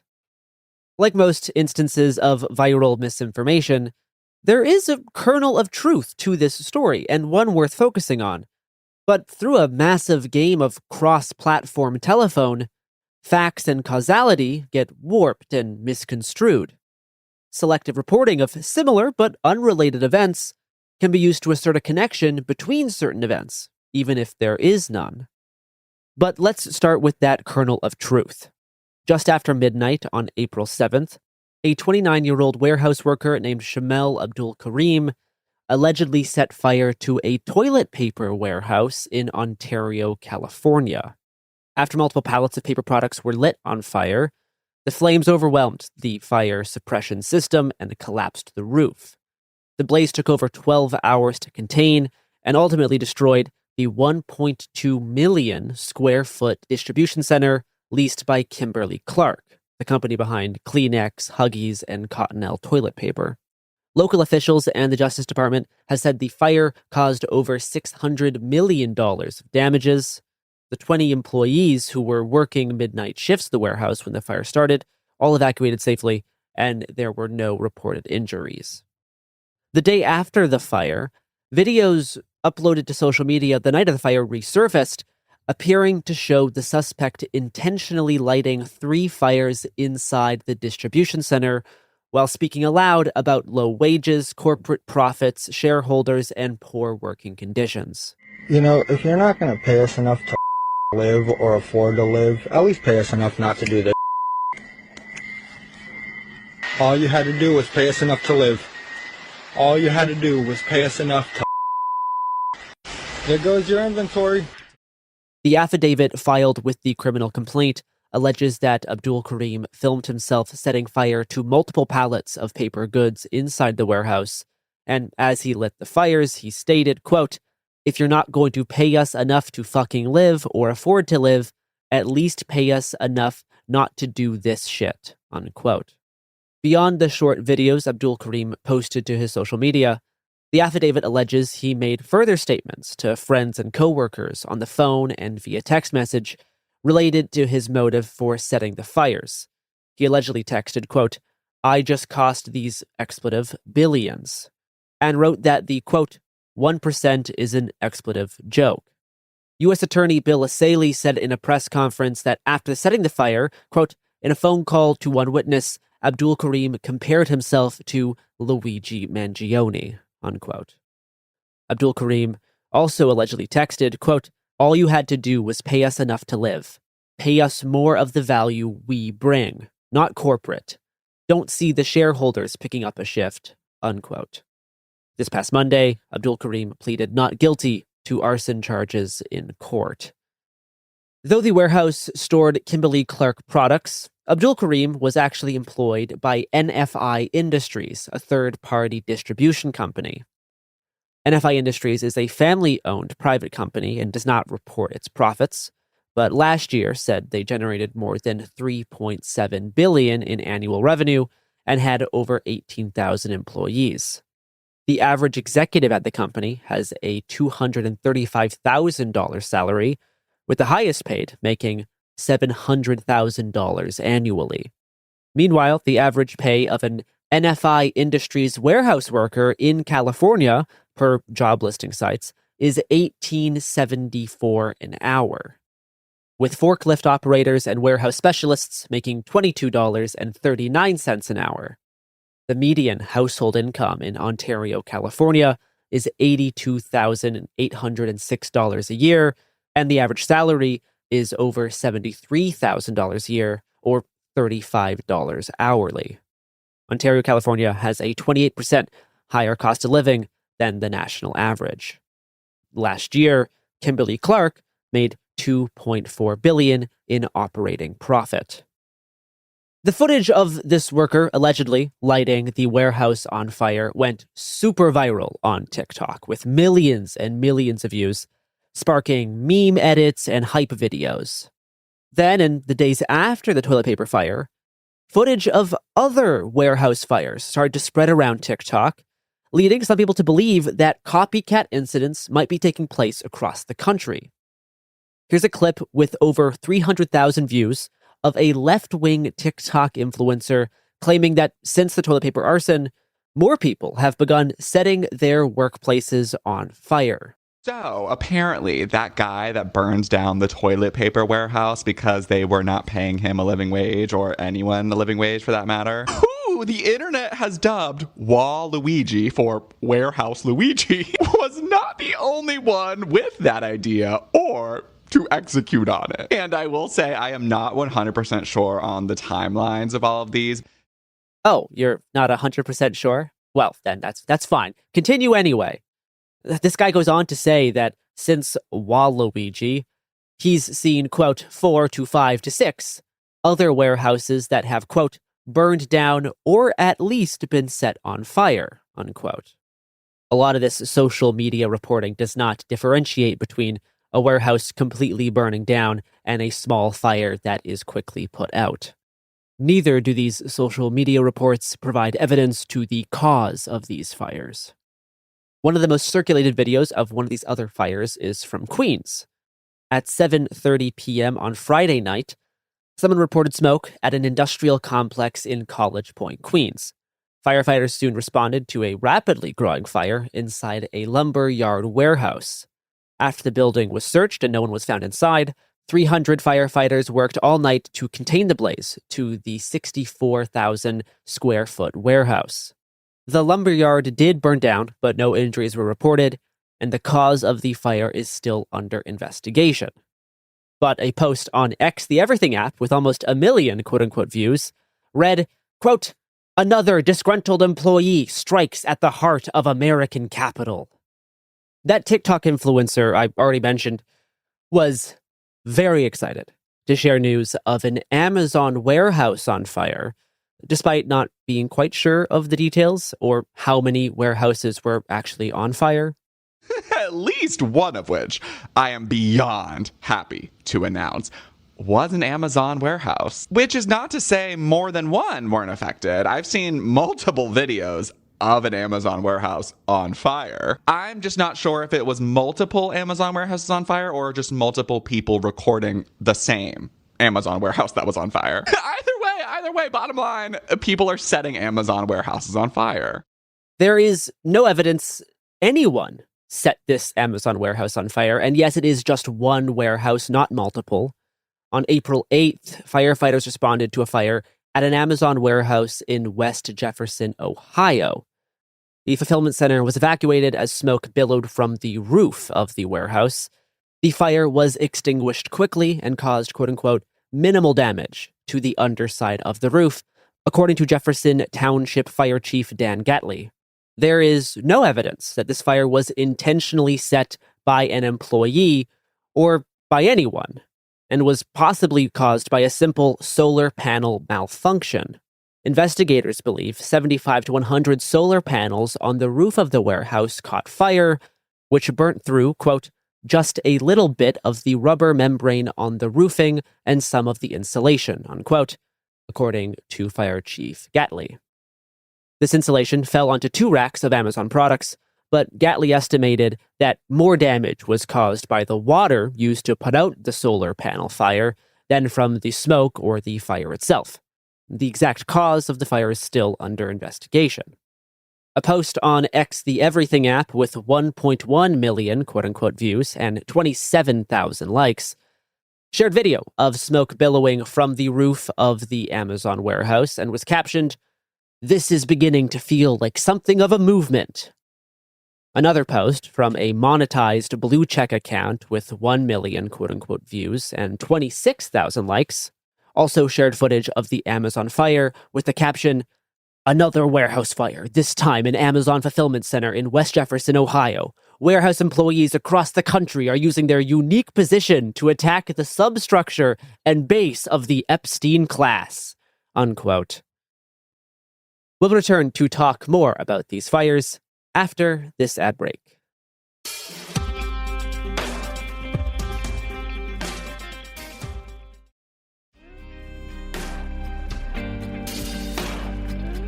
Okay, we're back.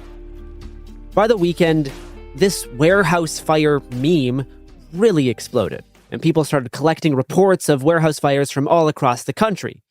This next video went viral across TikTok and also spread to Reddit and Instagram. I was tagged about this. This is an Amazon warehouse that also just caught on fire. So this is the third one after we just heard about New York and Queens, and then the other one in California where we saw the big video behind it, right? Now, this is breaking news. I don't know much about it. I was tagged in this. This happened, I think, perhaps today. I'm going to pause right here because next she includes a severe weather alert warning for risk of fire spreading in the Northeast, as if wildfires and this weather alert was somehow related to warehouse fires on the other side of the country. And I haven't been able to find any news about it online yet, but there's this special weather statement, moderate, for a fire spread in Pennsylvania right now. So that's 4. 5 right here where somebody said a jeans store was set in fire in California. Again, I can't corroborate these things right now. These are just comments. And somebody also said New Jersey for another warehouse fire. So that is literally California, New York, Ohio, Pennsylvania, New Jersey. I'm getting comments and reports in right now that there have been 5 different warehouse or storefront fires in the last 3 days.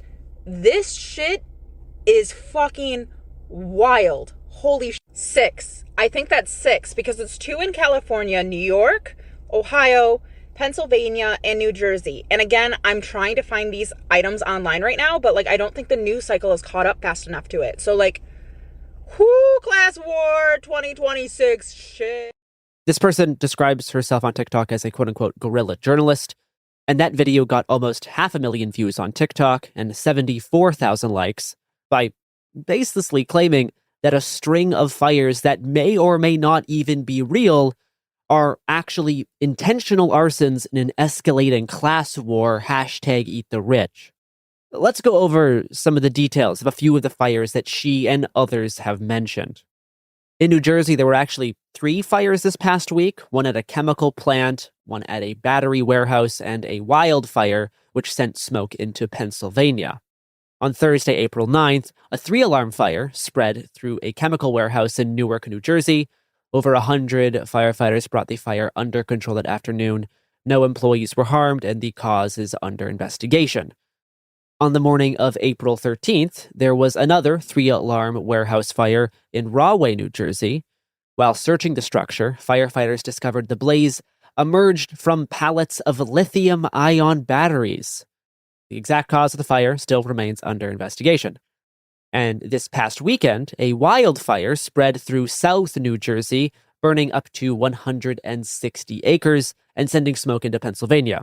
The National Weather Service warned beforehand that there was an elevated risk of wildfires last Saturday due to low humidity and 25-mile-per-hour wind gusts. On the afternoon of Friday, April 10th, firefighters responded to a commercial structure fire at a trash disposal business near Atlanta, Georgia. The blaze stemmed from a garbage fire in the warehouse that grew out of control. One adult was sent to the hospital with non-life-threatening injuries. Per a Gwinnett County news release, quote, "The incident presented several operational challenges, including a downed power line, a deep-seated fire within large debris piles, structural components exposed to prolonged heat, and nearby hazards involving liquid petroleum gas tanks and a diesel fuel reservoir," unquote. Firefighters brought this fire under control in less than 4 hours. According to employees, the fire originated from a small trash fire near the edge of the warehouse. Workers attempted to remove the burning debris before the fire rapidly intensified and spread to the structure. The fire was ruled accidental, and department spokesperson Lieutenant Jessica Joyner said that it appears to have been caused by trash piled in an unsafe manner, which can combust when mixed together at such garbage facilities. But 2 days later, a viral post read, quote, Atlanta, Queens, Bakersfield, Ontario. I'm starting to lose track. Many people are saying only living wages can prevent warehouse fires. Speaking of Bakersfield, a quote-unquote communist Twitter account quote tweeted a video of a warehouse fire in Bakersfield, California from a monetized news aggregator account and got 21,000 likes by writing, "Let it be a pattern." Another account shared a different video ripped from TikTok, captioned, "It's almost like electing billionaires was a bad idea." A socialist-branded monetized account posted another angle of the Bakersfield fire, getting 14,000 likes with the caption, "Is a rebellion actually brewing in the imperial core?" On the afternoon of April 11th, firefighters responded to a fire at a 30,000 square foot warehouse in East Bakersfield. The Kern County Fire Department said this is the third time buildings at this warehouse complex have caught on fire in the past few years, with similar fires in November of 2024 and January 2025. The cause of this new fire is still unknown and under investigation, but we know it was definitely not caused by warehouse employees because this is an abandoned warehouse. The previous owner of the buildings told local news that the fires have been started by quote-unquote vagrants. A massive fire engulfed another lumber yard last Saturday night in Wayne County, Ohio. It took 24 fire departments across 3 counties working together to extinguish the flames. This lumber yard was home to a wooden pallet manufacturing business. On Sunday afternoon, the owners of the pallet manufacturing plant said in a statement, quote, "We are grateful no one was injured and that the fire was contained. We are working with investigators to determine the cause and with our insurance carrier to begin recovery. Southwood Pallet has served this community for 42 years, and we intend to rebuild and be stronger than ever," unquote. Footage of this fire racked up over 500,000 quote-unquote views on a socialist-branded, monetized X account captioned, "Now there is a 5-alarm fire at a lumber pallet warehouse in Wayne County, Ohio. There are too many fires to be a coincidence. The working class has had it." And quote tweets of the video got tens of thousands of likes, with users writing, quote, "Love to see people finally standing up against their employers. 8 in a week." And "No more thoughts and prayers, only fire," unquote. Here's another video with over 300,000 views from that TikTok guerrilla journalist, going through a few more of these warehouse fires that I've mentioned. Based on all of my comments and my research online, based on what people are telling me and from what I can see, the ones that I can corroborate right now was that last one was Ohio in a lumber yard. And then we had the Ohio Amazon, which was apparently due to the solar panels, we'll say. And then we have one in the Queens, New York one, which was lumber as well. New Jersey was a chemical warehouse. Georgia was a commercial structure. And then lastly, the one that y'all been tagging me in is the California jeans store, which spread throughout the mall from what I can hear and have seen online. So that is a total of 7 since our original Luigi man set fire to the toilet paper facility, that one. So that's where we are right now, a total of 7 in about 3-4 days of warehouse storefront fires throughout the United States. Now, we don't know about all of them, but these are the ones that are on the radar right now. So if there's more out there, let me know, but we're up to 7 now. Out of all the fires that she's talked about, the only one that we know is arson, besides the toilet paper warehouse, is this fire at a mall in the same city in California, where a man who does not work at the mall allegedly lit multiple fires across several stores. The mall reopened later that same day, and authorities have said there's no connection to the warehouse fire, though the investigation is still ongoing. Before I discuss what's actually happening with all these warehouse fires, let's go on one more ad break.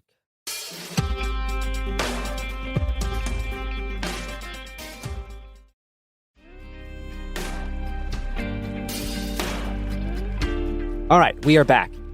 So, what's really going on with all these warehouse fires? Is all this reporting just a coincidence? Are these fires really labor-related? Are these all disgruntled employees? Is there even more fires happening than usual? All good questions. Even if the exact cause of most of these fires hasn't yet been determined, it does seem from watching all these videos that there's been an increase of warehouse fires since the first toilet paper inferno. Though, just because you're more aware of warehouse fires happening across the country doesn't mean that these fires are actually happening at a higher rate. A report from the National Fire Protection Association found that from 2020 to 2024, an estimated 1,544 warehouse fires occur every year. That's an average of 4 fires per day. Warehouses are home to a lot of high-heat equipment and materials that are easily combustible, like lumber, paper products, batteries, and chemicals. The recent National Fire Protection Association report found that most warehouse structure fires had an unintentional cause, 29%. 10% were caused by failure of equipment or a heat source. And intentional fires accounted for just 7% of warehouse fires. Operating equipment was the leading heat source in warehouse fires, responsible for 43%, and shop tools and industrial equipment were involved in the ignition of 19% of warehouse fires. Misuse of material or product and electrical failure are the leading factors contributing to ignition. Improper storage of flammable materials and human error are also contributing factors. Intentionally set fires or arson does happen, but it's not the most common cause of modern warehouse fires. And again, warehouse structure fires happen 4 times a day on average. So not only is there no proof that underpaid employees have begun a spree of lighting fire to their workplace, but there hasn't even been a recent increase in warehouse fires. On Monday afternoon, footage spread online of another warehouse fire outside Miami, with the caption, "Living wages prevent warehouse fires." But this fire actually took place over a month ago, on March 5th, 2026, at an inventory storage warehouse.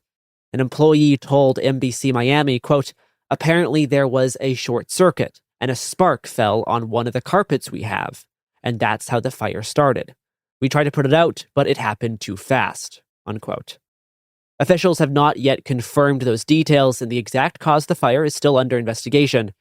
But it is literally impossible for this fire to in any way be related to the toilet paper warehouse because it happened a month prior, and the footage is just circulating now to boost social media engagement. The video of the employee allegedly setting fire to pallets of toilet paper channeled such a strong feeling across American workers that people invented and circulated a whole fake news cycle about a string of copycat incidents. Something tells me we're not done with the warehouse fires. Just a hunch. Because only if you had paid us a livable wage. And I'm pretty sure everyone is fucking over corporate America at this point. Like, over it. People are starting to realize that there are more of us than there are of them. And the only thing that they care about is their profits, not the people. So if you burn down the profits, the people will find other jobs. Companies have insurance. The message will be sent. I'm not condoning it or encouraging it, but I am saying it makes a point. That TikTok clip demonstrates why people are so primed to share these fire spree claims and memes of Smokey the Bear saying only living wages can prevent warehouse fires. This whole warehouse fire social media news cycle is an instance of selective reporting, which happens when there is a big national news story, like someone filming themselves burning down a 1.2 million square foot warehouse, and then that causes people to share what they believe are related stories, often from local news reporting, even if the connection is minor or tangential at best. A local report from Wayne County, Ohio, ordinarily would not circulate as national news. But on social media, a relatively unremarkable lumberyard fire can become part of a new increasing trend. Sometimes local news agencies themselves may be incentivized to cover smaller stories in a certain way to ride the coattails of a national story that shares a few similar details. Or national news outlets fishing for clicks may themselves cover what would typically only be a local story if it relates to a currently viral topic. A post on X, the Everything app, with 1.4 million quote-unquote views and 67,000 likes read, quote, "We're up to 6 warehouses set on fire now across the country, and I feel like it's being severely underreported, unquote. If anything, these fires are being overreported. Another example of selective reporting is aviation accidents, where in the weeks after a high-profile commercial airline crash, local news reports will spread around social media about even more plane crashes, even if these are mostly small private planes which get into accidents semi-regularly, a la Harrison Ford, or minor runway incidents that usually don't make the news. A 2025 poll from Data for Progress showed 72% of likely voters believed plane crashes were becoming more frequent. A CNN report analyzing National Transportation Safety Board data from January 2024 to March 2025 found that out of 1,208 flight safety incidents, only 60 incidents involved commercial carriers. Some of these incidents included turbulence or incursions, that's unauthorized aircraft, vehicles, or pedestrians on the runway. Half of these 60 incidents resulted in injuries, and 2 involved fatalities: the helicopter collision in Washington, D.C., and a plane crash in Alaska. While those fatal tragedies and other high-profile incidents, like the runway flip in Toronto and the door flying off an Alaska Airlines plane mid-flight, have sowed fear in the general public, statistically, air travel is not getting more dangerous. The number of yearly safety incidents have remained mostly steady the past decade and only dropped around the pandemic due to a decrease in total air travel. In fact, on average, flying has only gotten safer. Even including private and recreational flights, the average number of annual deadly incidents has fallen by more than half since 2000, excluding 9/11.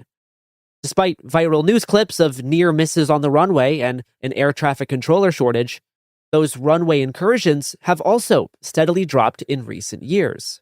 But such data can be hard to stomach if in the days after a high-profile aviation incident, you keep seeing more reports about plane crashes all across the country. But that itself is selective reporting. On average, 3 to 4 planes crash every day, and these are typically small private planes, not commercial airliners. And typically, a small Cessna crashing in Kentucky doesn't make national news. The same thing is happening with these warehouse fires. Lefty TikTok influencers and many others participating in this warehouse fire meme are ascribing the motive of one person onto a collection of unrelated incidents, trying to create a pattern when there probably isn't one. Saw that this one guy said that he did it because of his anger towards capitalism. And I don't know if that was the original toilet paper guy or another one of these warehouse fires. But to each and every one of them, period. Keep it up. Again, out of all the incidents I mentioned, the only 2 we know were intentional was the toilet paper warehouse and the Ontario Mall. And the only one we have a suspected motive for is the toilet paper warehouse.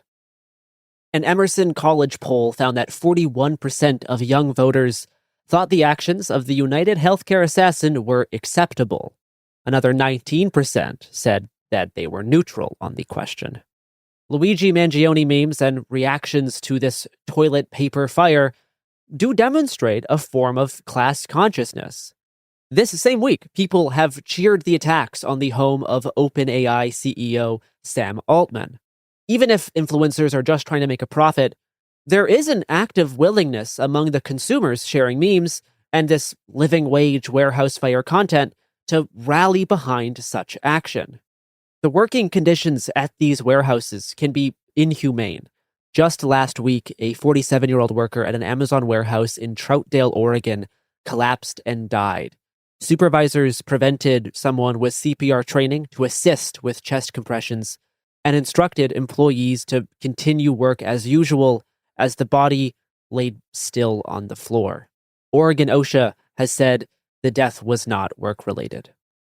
In a catastrophic vibe shift, let's go back to our left-wing TikTok influencer for his analysis. I really hope this is a sign of of what we all hope it's a sign of. I can't be the only one who has felt like the tides are turning, the tables are turning, the winds are shifting. It really feels like there's actual movement being made in just the last few days. And now all these warehouse fires, which sure, could be a coincidence, but I don't think so. At least I hope not. But what do you guys think? Comment below. And if this really is truly the beginning of it all ending, give me a follow for more like this. Everyone knows the most important thing to do when the revolution starts is to give me a follow. Speaking of, there is just 2 days left of Webby voting for It Could Happen Here, Behind the Bastards, and Migrating to America. And we may need a supermajority to beat the MS Now filibuster, so go make your voices heard before voting ends on April 16th. That does it for me today at It Could Happen Here. See you on the other side.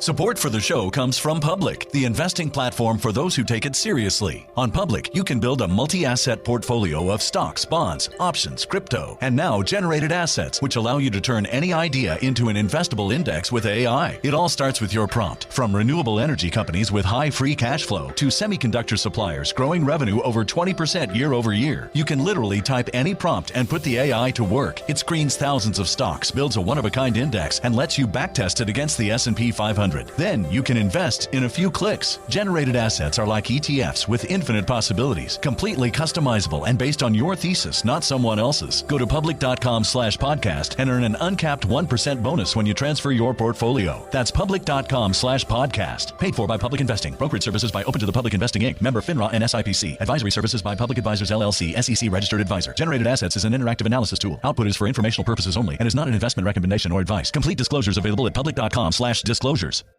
If you're looking for more flexibility in how you pay for everyday purchases, meet Klarna. Klarna lets you decide whether to pay now, pay later, or spread payments over time. All managed right in the Klarna app. Download the Klarna app today or visit Klarna.com to learn more. Terms apply. California resident loans made or arranged pursuant to a California finance law license. NMLS number 1353190. Klarna balance account required to be eligible for cashback points. Limitations, terms, and conditions apply. The countdown is on for the 2026 NFL Draft presented by Bud Light. Catch all 7 rounds 3 days live from Pittsburgh, April 23rd through 25th. Watch every pick live on NFL Network, ESPN, and ABC. NFL Network is also streaming with NFL Plus. It all starts Thursday at 8 p.m. Eastern. Visit NFL.com/draft for more information. Subscription required for NFL Plus. Visit plus.nfl.com for terms. Picture this. A curve in the road. A change in plans. Well, what do you say? With the all-new Audi Q3, the answer's always yes. Yes to adventure. Yes to escape. Yes to performance. Yes to comfort. Yes to right now. Because saying yes without hesitation, that's real luxury. The all-new Audi Q3, made for the yes life. It's been more than a month since the US and Israel began raining down bombs on Iran. We've covered the weekly developments every week on Executive Disorder, but I decided it was high time and made a full episode to get people up to speed with the USA's latest aggression, and the IDF opening up another front in its multi-front war against the people of the Middle East. Normally, one would expect a major war with a major power like this, which has fundamentally destabilized the region and ground world trade to a halt, caused massive inflation, to have some kind of very clearly defined set of goals. That is not the case here. We have seen various justifications, but the most common one seems to be that Iran is just weeks from creating a nuclear bomb. This is a claim that specifically Benjamin Netanyahu has been making for almost the entire time I have been alive. Here he is saying something similar a decade ago. The foremost sponsor of global terrorism could be weeks away from having enough enriched uranium for an entire arsenal of nuclear weapons. His claim was fanciful then, and it remains even more so now, after 2025's Operation Midnight Hammer saw the USA and Israel attempt to bomb nuclear facilities. Indeed, the White House itself published a statement on the 25th of June following Operation Midnight Hammer, in which they quoted the Israel Atomic Energy Commission, saying, quote, "We assess that the American strikes on Iran's nuclear facilities, combined with the Israeli strikes on other elements of Iran's military nuclear program, has set back Iran's ability to develop nuclear weapons by many years. The achievement can continue indefinitely if Iran does not get access to nuclear material." It also included a quotation from Pete Hegseth, the Secretary of Defense, saying, quote, "Based on everything we have seen, and I've seen it all, our bombing campaign obliterated Iran's ability to create nuclear weapons." That was less than a year ago. It seems unlikely that they destroyed much or any of the uranium that was stockpiled, but they certainly would have delayed plans to enrich that uranium or to build it into a bomb. Nonetheless, on the 28th of February this year, a massive campaign of airstrikes, HIMARS barrages, and ballistic missile attacks on Iran began under the codename Operation Epic Fury. The acronym OEF will be familiar to many as the same one used by the USA for more than a decade of war in Afghanistan and other parts of the world during what it called the Global War on Terror. On the day I'm writing this, it's exactly 23 years since United States Marines tore down the statue of Saddam Hussein that stood outside the 17th of Ramadan Mosque in Firdos Square in Baghdad and removed his regime from power. Since then, for my entire adult life and much of my childhood, the USA has been dropping bombs on the Middle East. This month, the tempo and ferocity of the aerial bombardment took a step up to a tempo we haven't seen since perhaps the peak of the coalition war against the Islamic State, or perhaps even the shock and awe bombing campaign of March 2003. And I want to go back to that campaign to explain exactly how we got to this one. The shock and awe campaign was based on a doctrine called rapid dominance that sought to establish a post-Cold War military ethos for the United States. The theorists behind it, named Altman and Wade, explicitly outlined that to work, the shock and awe bombing campaign had to achieve a level of national shock like that of the dropping of the atomic bombs on Japan, and that power and other civilian infrastructure might well be targeted. In an interview in February 2003, Altman said, quote, "What we want to do is create in the minds of the Iraqi leadership and their soldiers this shock and awe, so they are intimidated, made to feel so impotent, so helpless, that they have no choice but to do what we want them to do. So the smartest thing to say is, 'This is hopeless, we quit.'" The US attempted to pummel their adversary so hard in 2003 that it would demoralize troops and lead to a rapid victory through the use and display of overwhelming force. In Iraq 23 years ago, it sort of worked. The regime crumbled in less than a month. The USA got its quote-unquote victory, and by the 1st of May of that year, George W. Bush had landed on the USS Abraham Lincoln off San Diego and given a speech in front of a large banner that read, "Mission accomplished." 23 years later, the Lincoln is in the Middle East, and bombs are once again raining down on Iran and Iraq, while one-way drones and missiles from Iran slam into targets all over the region. In Iraq, 23 years later, the United States Embassy is once again being attacked. A US journalist was kidnapped, and the State Department is telling citizens to avoid the region. The US bombing campaign in Iran this year dwarfs the 2003 shock and awe campaign, with the first day of Operation Epic Fury being almost twice the scale of the 2003 bombardment. However, they do have several things in common. Just like the bombardment of Iraq, even 23 years later, the US and Israeli air war showed us that there is no such thing as a precision bombing campaign on this scale. On the very first day of the war, the 28th of February 2026, a missile slammed into a girls' elementary school in Minab. Then another, and then another. When the dust settled, more than 175 people had been killed, mostly schoolgirls between the age of 7 and 12 years old.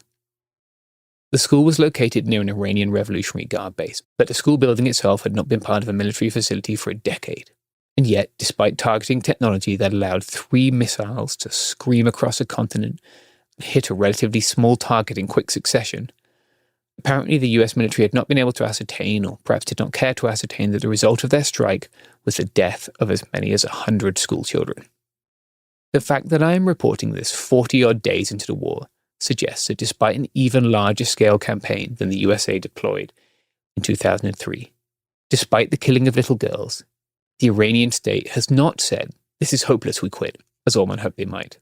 Iran Supreme Leader Ali Khamenei was assassinated in the initial attacks, but power has since passed on to his son. Iran remains very much in the fight, despite the massive display of force by the US and Israel. Instead of quitting and giving up, they have been sending ballistic missiles and one-way drones into targets throughout the Gulf states, Israel, and southern Kurdistan. This is in part because the United States and Israel had no clear shared plan for this war. In 2003, the US aimed to remove Saddam Hussein, and it did that. It made a massive cock-up of everything it did after that. At this time, we have two belligerent nations with very distinct goals who share a common interest in bombing the people of Iran. Israel, which by some accounts hit more targets than the USA early on in the war, is fighting to totally cripple the Iranian state in a no-holds-barred, no-laws-of-war respected campaign that has seen it bomb factories, oil infrastructure, and most horrifically of all, desalination plants. The goal for Israel is to make it impossible for Iran to recover, it seems, to leave the region mired in poverty and resource constraint, and make sure that no Iranian state, be it this one or a different one, can ever be a threat to Israel again. It has assassinated many of the figures who have the ability to negotiate for peace, and the recent ceasefire seems to have been something that Israel does not feel itself to be beholden to. For the US, the goal seems to be to use something similar to shock and awe to force Iran into conceding its position, and allowing the USA some access to its significant petrochemical resources.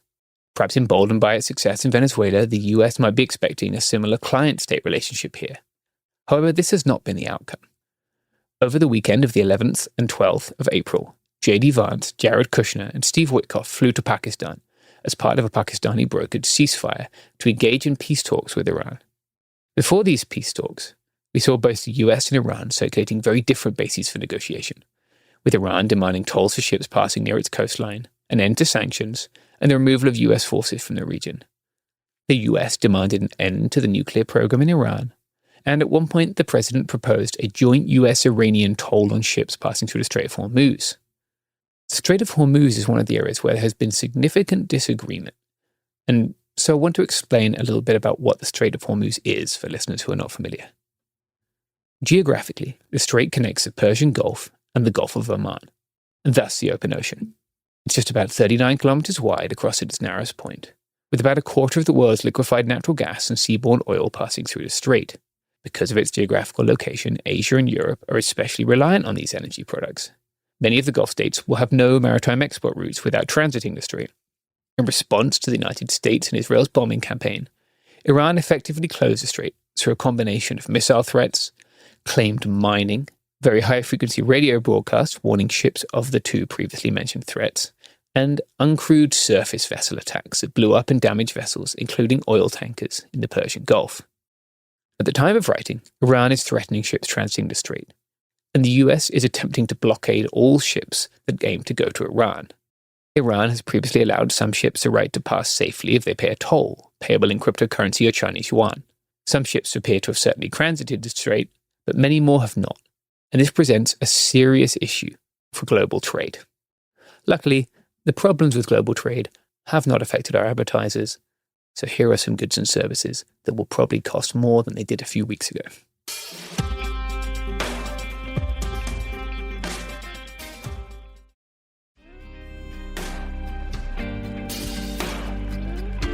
The United States has a lack of capacity when it comes to minesweeping. Many of the ships it does have which can do that are not currently very close to the Strait of Hormuz. On the 12th of April, it did send 2 destroyers into the strait, normally to begin mine-clearing operations. But these aren't really the sort of ships that would do that so much as they would work alongside the ships that do that to provide them with security. There is currently a safe lane through the strait that Iran seems to be sending ships through, but it's a little unclear to what extent, if at all, the strait is mined, and what kind of mines were used. Naval mines can vary. They can be pretty simple contact fuse mines like the ones you might have seen in the Minesweeper computer game, or bottom mines, triggered by a number of mechanisms. Clearing a body of water this large would take a significant amount of time. Stopping transit through the strait was not Iran's only response to the attacks. They have launched a massive fusillade of one-way drones and missiles at targets across the region. Their Shahed drones are one of the most significant military innovations of the last decade. They're cheap, one-way drones that can do tremendous damage at a very low cost. If you've ever heard a Shahed drone, you won't forget what they sound like. It's like a lawnmower flying over you. These drones have been so successful that the US has cloned captured drones to make its own one-way drones, which it calls Lucas drones. And Iran has licensed production to Russia, which uses them in massive numbers against Ukraine. These drones have provided a cheap and relatively easy-to-launch platform for Iran strikes, which is focused on US allies, Israel, and Bashur Kurdistan. Bashur, meaning southern or Iraqi Kurdistan, has taken a particularly heavy toll. Much of this has been due to reporting in the early days of the conflict, which began with notorious fact-check evader Barak Ravid. Much of this reporting heavily implied or outright said that Kurdish ground forces were preparing an assault into Iran. Ravid's piece, which reported that Trump had spoken to two major Kurdish leaders, was particularly shocking because it erroneously conflated Iraqi Kurds with Iranian Kurds, those from eastern Kurdistan and Rojava. It's true that the majority of anti-regime Kurdish armed groups from Iran retain bases in Iraq. But it's extremely unlikely that the KDP and the PUK, the major actors in Iraqi Kurdistan, will be storming the border into Rojava any time in the near future. However, I have spoken to several of the Rojavati armed groups who are part of the Alliance of Political Forces of Iranian Kurdistan, the groups involved in the Democratic Party of Iranian Kurdistan, or the PDKI, the Free Life Party of Kurdistan, PJAK, the Kurdistan Freedom Party, PAK, two of the Komala parties, and Habat, or the Organization of the Iranian Kurdistan Struggle. The alliance predates the United States and Israeli campaign. It came around earlier this year. Arash Saleh, a spokesman for the PDKI, told me, quote, "At this point, the whole coalition is built upon some type of self-rule inside Iranian Kurdistan as the main demand for all of them, and that as the main demand for all the Kurdish people in Iranian Kurdistan. This unity of groups is a positive step, and it represents a real opportunity for the liberation of the people of Rojava. But none of these parties are willing to be the spearhead of an American and Israeli offensive without guarantees that they will receive support for their own goals, which are very different to those of the USA and Israel." In more recent weeks, President Trump has insinuated, and Fox News has claimed that he said this, but I haven't seen any recording of it, that the United States sent weapons to Iranian protesters through Kurdish groups, but that the Kurdish groups kept them instead of giving them to the protesters. Here's the clip of Trump implying this, and you'll have to forgive me for the jarringly awkward light jazz background music here. They don't have guns. You know, we sent some guns, but the group that was supposed to give, which I said would happen to my people, I said it, I called it exactly. We sent guns, a lot of guns. They were supposed to go to the people so they could fight back against these thugs. You know what happened? The people that they sent them to kept them because they said, "What a beautiful gun, I think I'll keep it." So I'm very upset with a certain group of people, and they're going to pay a big price for that. But the Iranian people will fight back as soon as they know they're not going to be shot and as soon as they can get weapons. The Kurdish groups I've spoken to have denied this, and it's not really logistically feasible. Hamno Naqshbandi, a member of the General Command of the Kurdistan National Army, which is the Peshmerga associated with the Kurdistan Freedom Party, or PAK, said that, quote, "Donald Trump's message is unclear to us.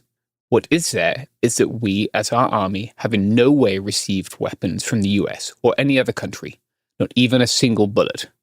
And the PAK confirmed that statement to me this morning. At the time you're hearing this, that will be yesterday morning. I checked in with them then.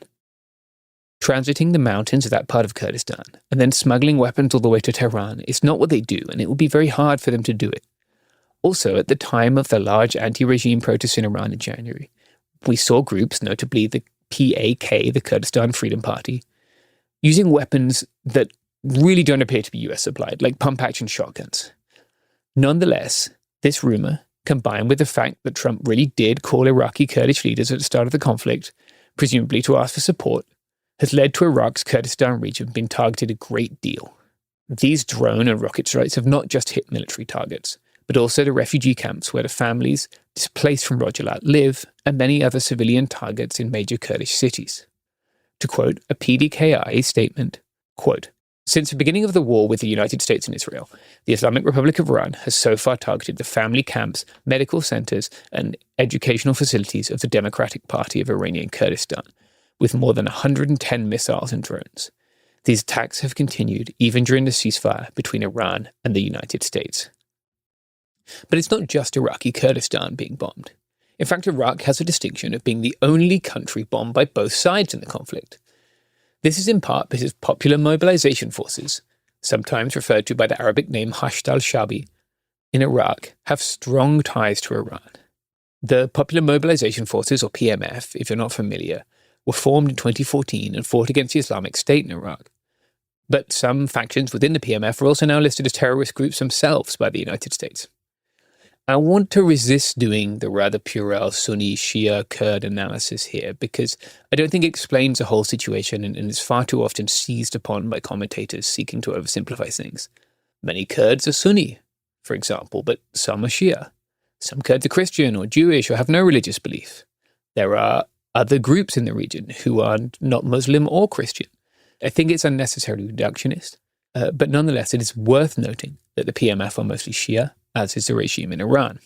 The PMF have been using drones, rockets and mortars to attack both US bases and those of the Kurdish Peshmerga, who they see as tied to the US.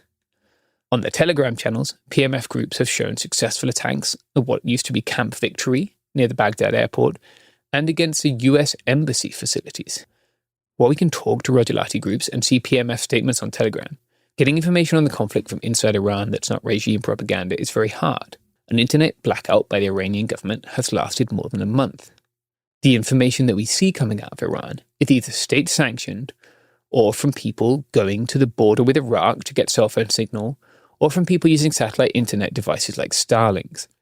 Iran has been actively hunting people using Starlinks and further militarizing the Kurdistan region near the Iraqi border where people might get cell phone signal.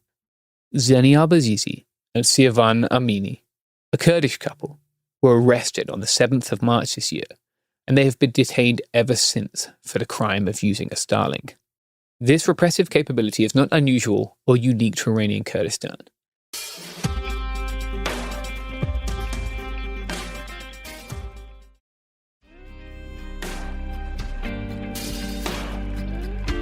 I think we need to understand the structure of the Iranian state to understand why it will be very hard for the United States to achieve regime change simply with an air campaign. Iran has a conventional army known as the Artesh. It also has the Iranian Revolutionary Guard Corps, better known by the initials IRGC, which has a specific remit of protecting the Islamic Republic. Within the IRGC, people may have heard of the Quds Force. The Quds Force sort of acts like Iran's CIA and Green Berets combined by assisting other actors, mainly non-state actors in the region, like Hezbollah, for example. Then there's also the Basij, which is an element of the IRGC, but is a paramilitary auxiliary force with as many as 500,000 members available for immediate call-up and many more in reserve.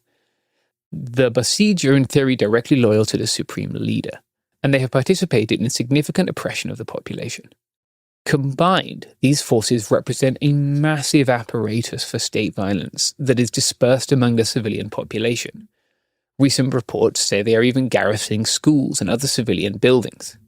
While the United States may, for example, have destroyed Iran's conventional navy, its big grey boats with the Iranian flag on them, it has not and cannot destroy all the small civilian craft that these groups could easily use to harass shipping or even plant sea mines.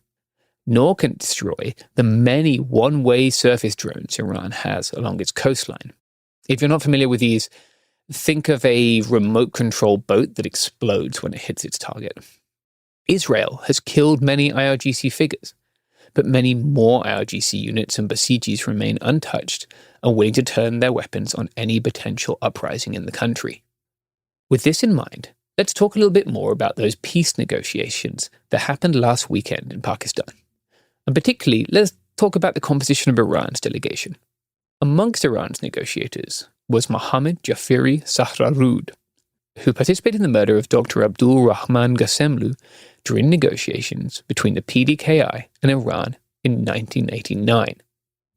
Dr. Ghasemlu had been a notable Kurdish leader for some time, was sentenced to death by the Iranian regime, and then killed when he came to the negotiating table. In a statement sent to me, the PAK said, quote, "The composition of the Iranian delegation, largely made up of military and security figures, clearly indicates that the primary objective was not to advance a genuine diplomatic process, but rather to manage the situation in line with strategic goals. Iran seems to have chiefly seen negotiations as a way to buy time. It's been able to dig out many of its missiles, which were buried but not destroyed by its strikes, and in this pause it can shore up its posture against domestic dissenters as well. It does not seem, in short, to be acting in the way the shock and awe doctrine might suggest and hope that it would. Indeed, in recent weeks it's been able to mobilize civilians to go to power plants in the hope that their presence will prevent bombing of those facilities. Despite this, and despite it being a violation of various international treaties, some of which Israel is not signed up to, Israel has continued to hit power plants, oil infrastructure, and bridges, despite the civilian costs.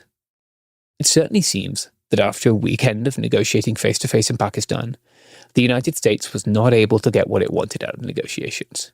They have chosen not to accept our terms, Vice President J.D. Vance said. Here's him talking about negotiations at a press conference on Sunday morning local time. But the simple fact is that we need to see an affirmative commitment that they will not seek a nuclear weapon, and they will not seek the tools that would enable them to quickly achieve a nuclear weapon. That is the core goal of the President of the United States, and that's what we've tried to achieve through these negotiations. Again, their nuclear program, such as it is, the enrichment facilities that they had before, they've been destroyed.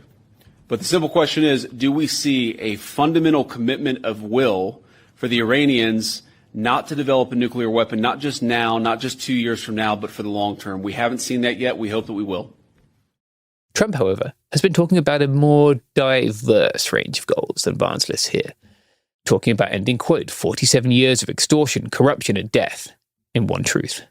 This suggests regime change, which Trump then went on to falsely claim he has already achieved, saying in a truth, quote, however, now that we have complete and total regime change where different, smarter, and less radicalized minds prevail, maybe something revolutionarily wonderful can happen.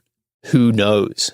This was, incidentally, in the very same truth in which Trump said, quote, a whole civilization will die tonight, never to be brought back again. I don't want that to happen, but it probably will. This was part of a threat which he hoped would result in Iran reopening the Strait of Hormuz. Trump also posted on Easter Sunday, quote, open the fucking strait, you crazy bastards, or you'll be living in hell. Obviously, this statement seems at odds with any idea of liberating the Iranian people, and when it comes from the guy with the nuclear arsenal, it sounds like a threat of genocide. While Trump has not launched any nuclear weapons at Iran, this does not mean that the death toll has not been heavy. According to a report by human rights organization Shengal, at least 7,650 people have been killed during the US and Israeli bombing, including 1,030 civilians. Iran has also continued attacking its own population, despite the massive scale of the killing. Iran has not ceased, for example, executing political prisoners. Shengal estimates that at least 160 political prisoners have been killed in the first quarter of this year. United States troops have been killed as well, 13 of them, according to the Military Times. Hundreds more have been wounded. Survivors of one deadly drone attack on a US facility in Kuwait have disputed official accounts of the attack, saying their facility did have vertical blast barriers, but no overhead protection against the kind of drones that killed 6 of their colleagues and the kind of drones they could reasonably expect to be attacked by, given that Iran has been using these very same drones for a long time in Syria and other parts of the Middle East. To quote CBS, who interviewed one of them on condition of anonymity, quote, painting a picture that one squeaked through is a falsehood. I want people to know the unit, and then there's an ellipses here where they've removed part of the quotation, was unprepared to provide any defense for itself. It was not a fortified position. So, where are we now? While the US government continues to edit supercuts of bombs hitting buildings and vehicles to music it likely does not have permission to use, families in the United States and Iran are both burying their loved ones. Despite the ceasefire the US and Iran are theoretically held to, there has been no ceasefire for the Kurds who are still being bombed, no ceasefire for Lebanon, where Israel is still carrying out a massive bombing campaign. And on day 2 of the USA's blockade of Iranian ports, traffic through the Strait of Hormuz remains in the single-digit numbers of ships. We have not achieved, and it seems that we likely will not achieve, liberation for the people of Iran. In fact, it may be the case that the regime moves closer to the IRGC, becomes more hardline, more repressive, more violent. Just like in Caracas, the only thing the US seems interested in liberating is oil. Iran's nuclear threat remains like Schrodinger's cat, at once terrible and non-existent, destroyed last year and the justification for thousands of deaths this year. As always, our solidarity should be with people and not with states. We can perfectly coherently hold that the people of Iran do not deserve to be killed by the US or their own government, and that what we want for them should be what we want for ourselves: peace, freedom, and a beautiful life.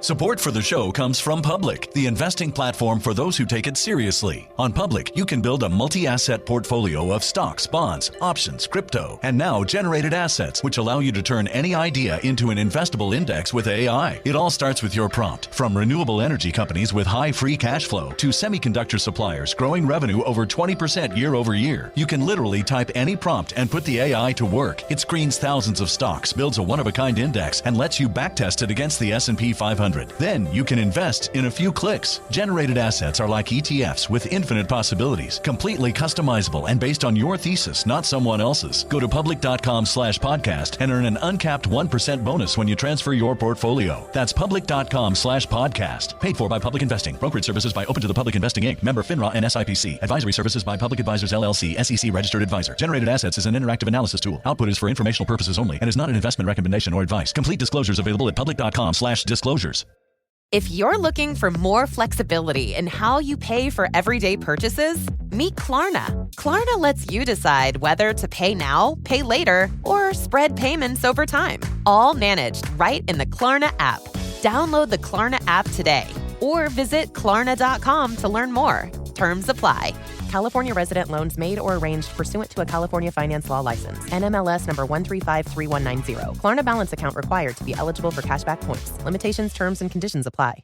The countdown is on for the 2026 NFL Draft presented by Bud Light. Catch all 7 rounds, 3 days, live from Pittsburgh, April 23rd through 25th. Watch every pick live on NFL Network, ESPN, and ABC. NFL Network is also streaming with NFL Plus. It all starts Thursday at 8 p.m. Eastern. Visit NFL.com/draft for more information. Subscription required for NFL Plus. Visit plus.nfl.com for terms. Picture this: a curve in the road, a change in plans. Well, what do you say?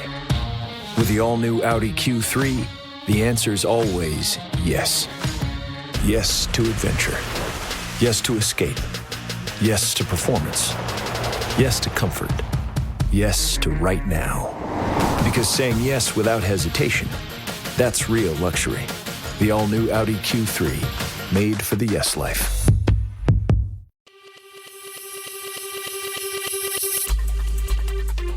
This is It Could Happen Here, Executive Disorder, our weekly newscast covering what's happening in the White House, the crumbling world, and what it means for you. I'm Garrison Davis. Today I'm joined by James Stout, Mia Wong, and Robert Evans. Yes, happy to be back once again, stretching the definitions of the word here. Across time, space, and the internet, we have gathered to discuss the news. And this episode, we are covering the week of April 8th to April 16th. James, you want to start us off with some short news items? Yep. I got quite a few this week, so lock in.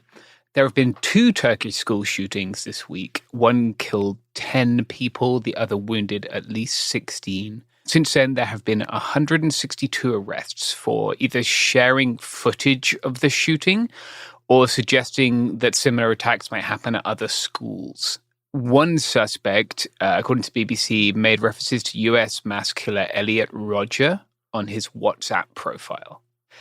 Which, not great. Just a reminder.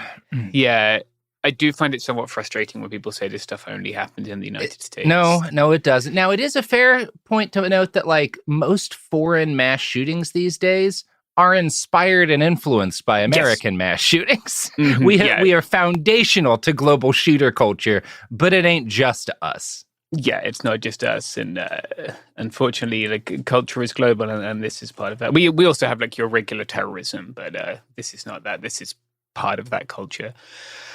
Secondly, Southcom, the United States Military Command, responsible for, among other things, the Eastern Pacific, as it calls it, has announced 4 strikes on small boats again this week, killing at least 11 people, according to the totals I added up from their announcements. It's probably worth noting that this either suggests that they are not striking drug boats, or that their strikes on drug boats are so spectacularly unsuccessful that they are still coming across in such volume that Southcom is having to kill people at this continuing rate, right? Either way, it doesn't point to a successful operation. Next, the Nigerian military seems to have doubled down on its strike in Jili. If people haven't been paying attention to this, Jili is a place where a market was bombed. They claim that the market contained Boko Haram fighters. More than 100 people were killed in this strike. And I want to mention what happened recently at Jili, to tell them that now our new strategy is anybody, a friend of a thief is a thief. I've said that severally.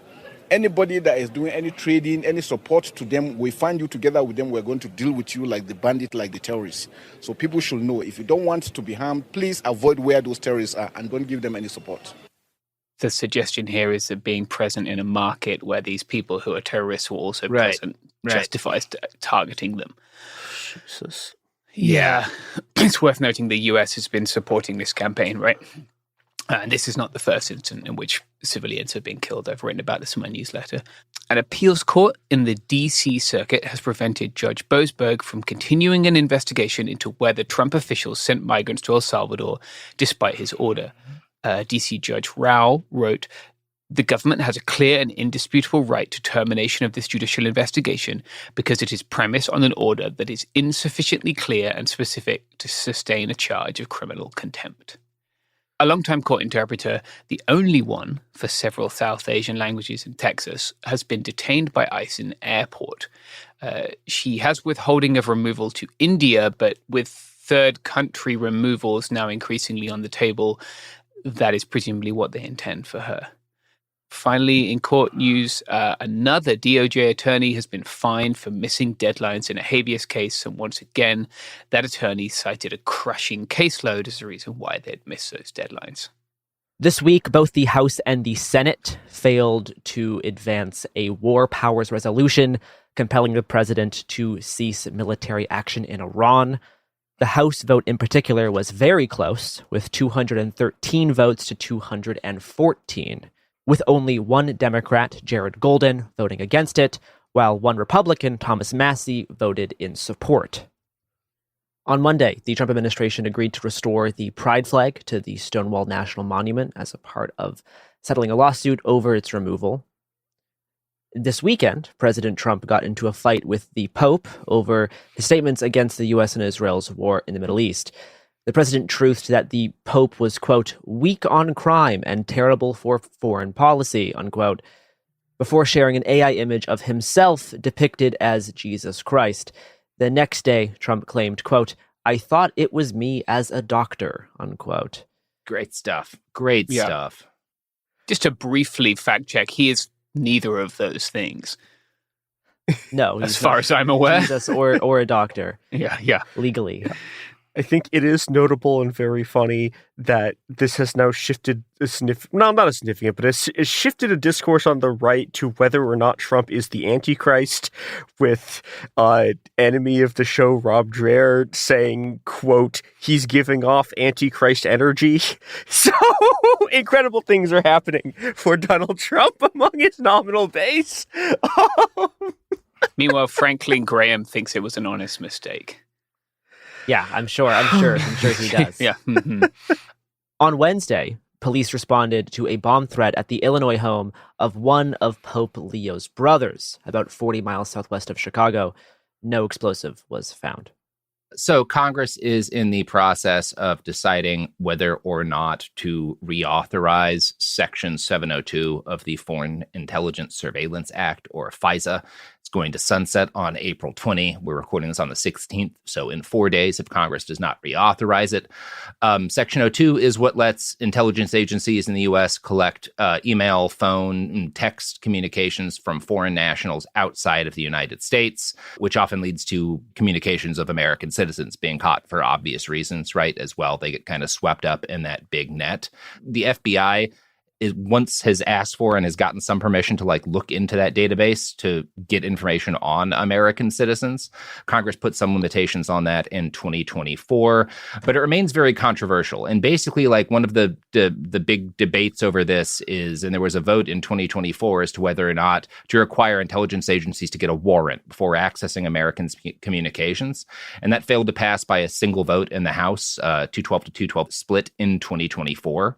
So right now, there's both the question of, is this going to get reauthorized by Congress, in which case is like the FBI is certainly going to use it to go after like the communications of quote unquote Antifa, right? Of like people who have been caught because they've been naming foreign groups, anti-fascist groups, like foreign terrorist organizations.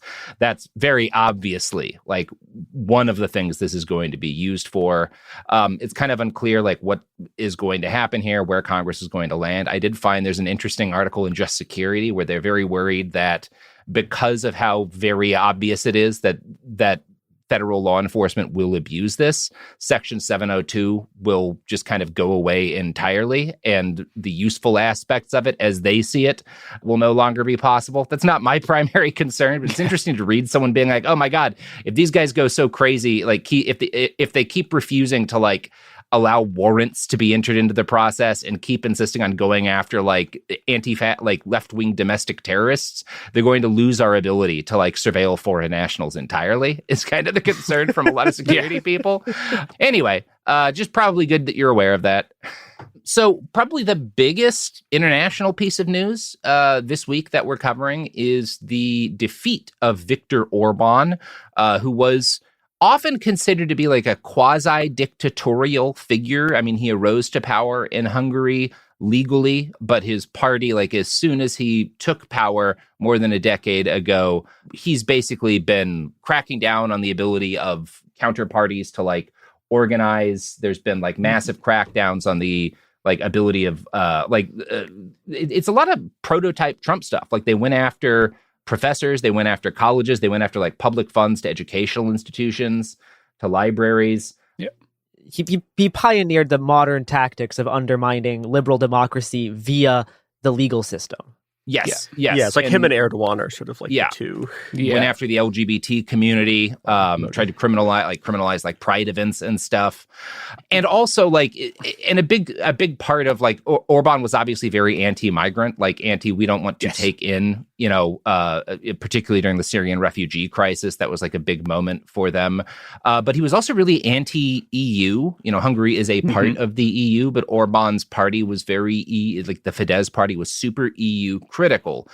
And in the last decade and change that they've been in power, the Fidesz party has been massively corrupt, and in fact has kind of turned the Hungarian government to the extent like, there was corruption before, obviously, but he's woven his party into the very workings of the government, primarily as a way to collect money from people and to distribute government funds to like these right-wing pet projects that they had, which I'll talk about a little more in a second.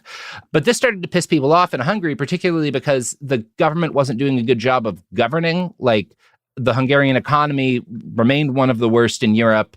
Unemployment remained high. Like none of the promises that like, well, if we kind of push the EU away and if we keep these migrants out, the economy will get better. What really happened was Fidesz robbed everyone blind, and Orban robbed everyone blind and put his cronies in positions of power in the hope that he would never be forced out. Now, Orban's an interesting figure, in part because he got his start as a pro-democracy figure. During the latter years of communism in Hungary, he was a liberal, like democratic activist. And in fact, the guy who just beat him, Peter Magyar, we'll talk about his name also in a second, grew up with like a poster of Orban on his like bedroom wall, because Orban, again, communism was coming to an end. Everyone was very excited. All the young people were very excited about democracy. And Orban was like a figure. And I think he was never like a leftist figure when I say liberal, but he was a figure of like democratizing values.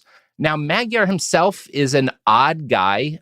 He's 45 years old, and the party that he ran with, the TISA party, TISZA, was a party before him, but like not a living one, really. Like, it had been a political party and it had basically died out to irrelevance. I think they had a couple of dudes kind of kicking around. It's almost like if there were still a tiny Whig party that like 4 or 5 guys met in like twice a year to like have their little Whig meetings. The Bull Moose Party coming back. Some guy who's like a Barack Obama level political mind in terms of his skill in organizing and charisma came in and turned that party into a fucking electoral powerhouse that completely annihilated the previous leading party in an election. Like, that's basically what happened in Hungary.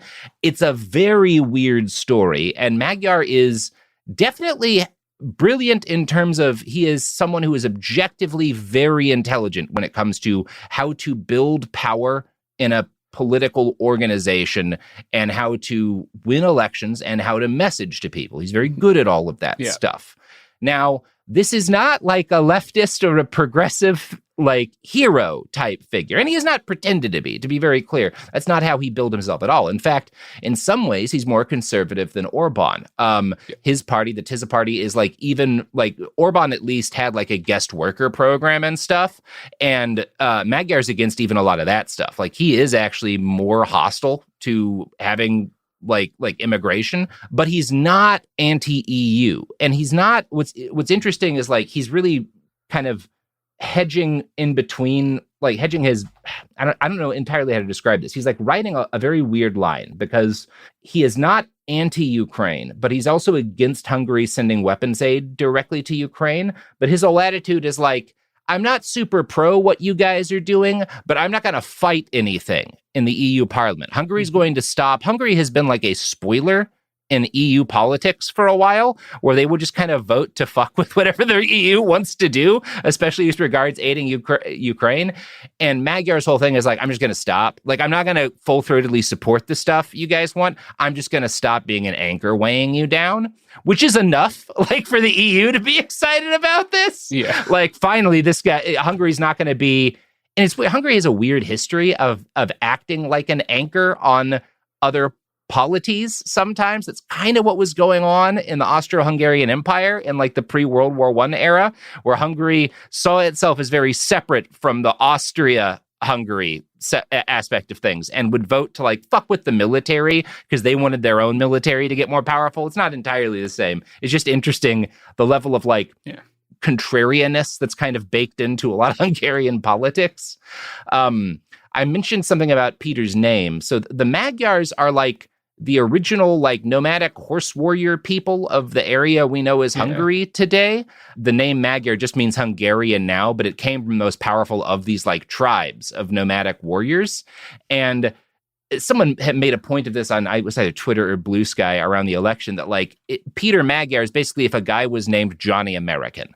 Right? Like that's like literally like his name could not be more patriotic. Yeah. It's like Adolf Hitler defeated by a man named Germany. Like, and Magyar became a force on the political stage in Hungary very suddenly. He wasn't really a major figure. He was kind of actually connected to a lot of, because again, he was a supporter of the Fidesz party. He had a lot of friends who were members of Orban's government. One of his buddies was Orban's chief of staff.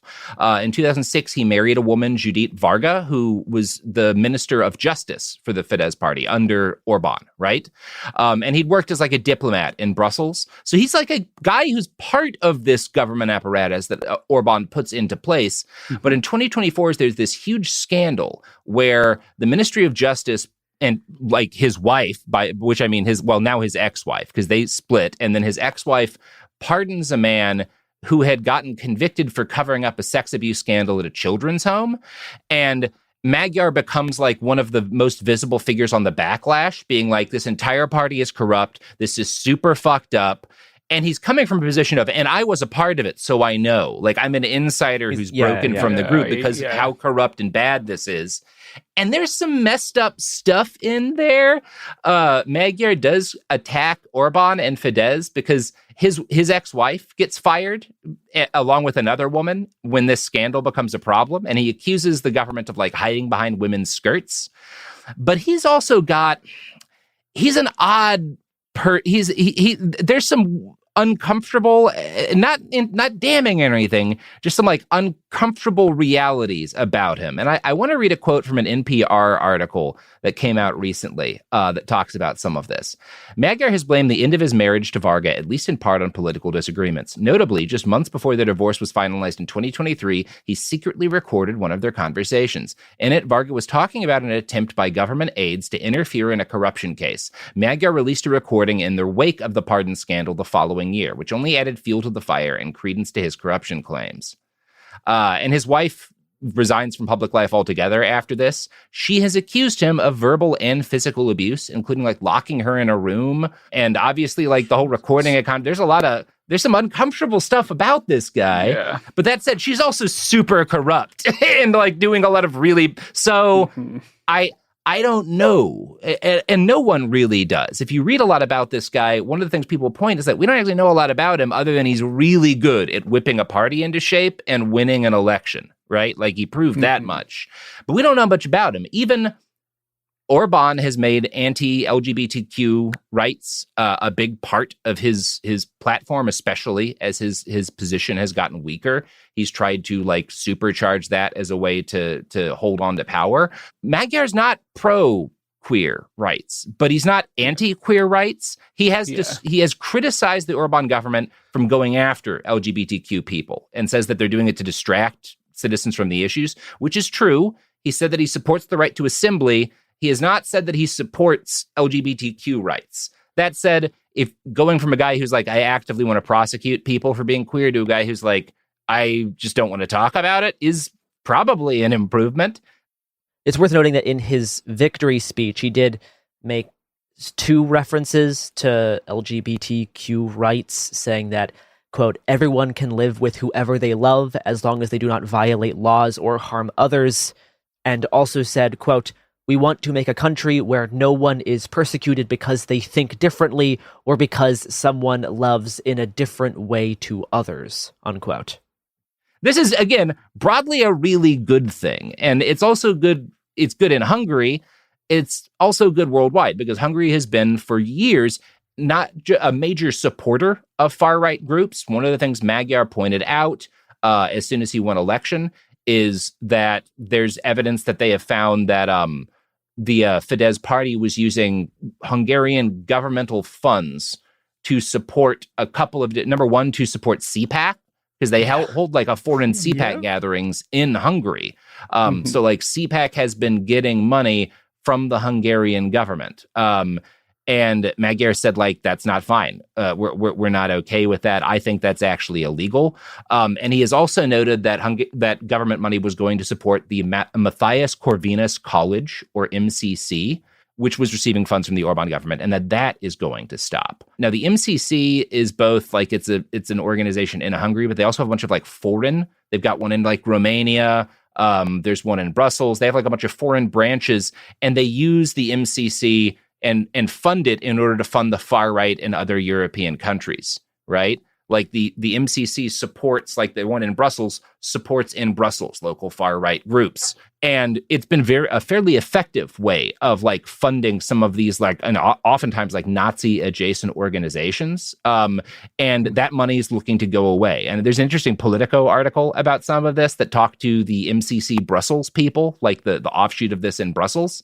For its part, MCC Brussels said that Sunday's election result will have no bearing on its work in the city. As an independent organization, we will continue to research, analyze, and advocate around our core concerns and continue to hold the European Union institutions to account. That's the communications manager. Yeah, sure. And the article goes on to note, MCC Brussels gets almost all its cash, 99%, coming to just over 6 million euros, according to its listing in the last financial year, as part of a grant from Matthias Corvinus Collegium, which received a 10% stake in Hungary's lucrative oil and gas company, MOL, from Orban's government in 2020. That's certainly going away too. This is a major blow to far-right organizing in Europe and in the United States. And it's more than just losing money, losing a space to gather. It's losing a proof of concept, right? Yeah. Orban was the guy they pointed to as like, this is what we want to do in America, not just America, but very directly. And Orban just flamed the fuck out because he sucked at governing. Now, what happens next is going to depend on whether or not Magyar prosecutes Fidesz party members, prosecutes Orban and his cronies. He said he's going to, so we'll see. And that's all I got to say for now. Yeah. I think it's worth noting that, like, in Europe, we had this somewhat with Donald Tusk in Poland, right? And what we have seen there, for instance, on immigration, has been a continued movement to the right? Like Tusk has been like talking about like not complying with EU immigration rulings.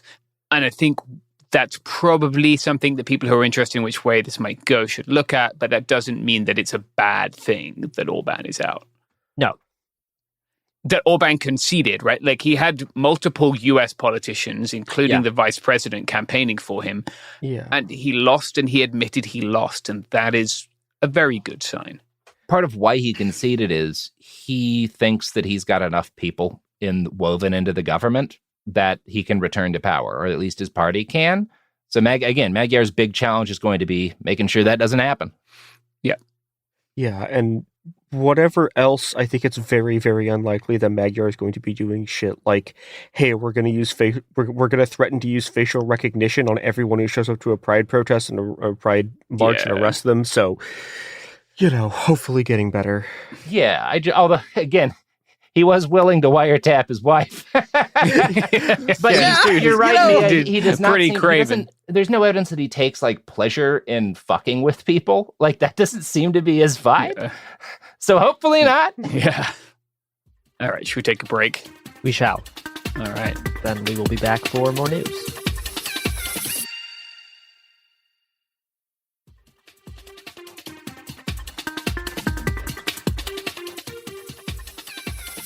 So one of the other pieces of news coming out of the right-wing sphere is this really incredibly staged photo op that Donald Trump had where he got this really well photographed fake DoorDash order and then tipped the woman $100 that was supposed to be a promotion for his no taps on tips thing. There's a lot of stuff going on here. There's been a whole bunch of stuff because people immediately figured out that this person is someone who's been basically used to lobby for this policy a bunch. He shows up all over the place, testifying in front of congressional committees and stuff about no tax for tips and in legislatures all over the country. There's a whole bunch of kind of funny stuff where she gets asked if she would vote for Trump and whether she supports trans athletes, and she's just like, There's also a whole story about sort of DoorDash's PR person just having a crash out and getting extremely mad online. No, Mia, don't put it in the newspaper that they got mad. It's really amazing. But I think the actual story here is about no tax on tips as a political project. Mm-hmm. And I think the actual most egregious part of this whole event was the White House. They operate 55 Twitter accounts. One of them, The Guardian points out, is this rapid response thing. Yeah. And it posts this video that's captioned about how this woman said she saved $11,000 in taxes on tips. That's not true. It can't be true. It's just mathematically a lie. The actual policy, and The Guardian's doing some good work on this, lays out, quote, "But the no tax on tips policy is only a temporary deduction of up to $25,000 in tips for eligible workers annually. Tipped workers still have to report their tips as income." So there's a lot of things going on here. One, this is all of the tax on tip stuff is temporary. We talked about this when it came out. It was designed to sort of phase out the moment Trump leaves office or is supposed to leave office. And B, DoorDash also later had to say, oh, no. She did not save $11,000 in tax money on tips. They were like, no. She made $11,000 in tips and didn't have to pay taxes on it. But first off, she did not make $11,000 on tips. You can't make $11,000 in tips doing DoorDash delivery. It's basically impossible. And I'm very sure that she didn't do this because also, if you look at, The Guardian went through, or not The Guardian, Inc. went through some of the earlier, interviews because she's been on a PR circuit about this for a while. She was on Fox News, and on Fox News, she claims that she'd saved $3,000 to $4,000, and that eventually, the amount of money that she saved eventually gets bumped up to $11,000. I think that what happened is that she maybe she's claiming originally that she got $3,000 in tips. There's also another issue here, which is that like $11,000, it's like not clear if that's even enough money to qualify as having to pay like income taxes in Alaska. Like this is all basically just a nightmare. And but the reason this is all actually happening is that the no tax on tips thing is this giant PR campaign that DoorDash, particularly DoorDash, but also some of the other companies have been doing as basically a propaganda thing in order to avoid there being attention on the fact that they just don't pay their workers a living wage. And one of the really important things that's almost never talked about with DoorDash and with all of these sort of like these delivery apps, right, is that if you are a restaurant worker and you're making something for a DoorDash order, and this is particularly like, for example, if you work in a coffee shop, right, you don't get tips on DoorDash orders. So when these orders started coming through in like sort of the past like 5, 6, like 8 years, right, what happened was that this was basically a giant, everyone who's working like in a restaurant or in like a cafe or whatever you're getting it from, those people all had massive speed ups where they just don't get, and they don't get paid the regular tips that they would, be relying on to even sort of have a living wage, right? So these people all got speed ups. And then on top of that, right, so you are, if you're ordering from one of these sites, right, you probably are paying a tip, but that tip money has basically been, it's been extracted from the restaurant workers, but then now it's being used as a way to subsidize, right, as a way to subsidize DoorDash not paying actual fucking wages.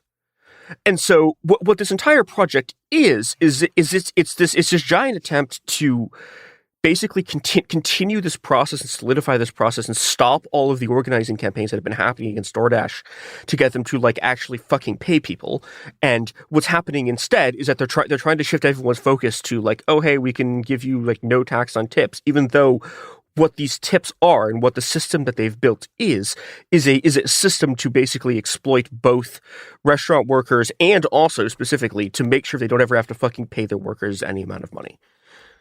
And that's the actual political ramifications of what's happening here beyond guy has funny crash out in social media. And I think it's very bleak that there's been basically no coverage of the sort of totality of what this is doing to people.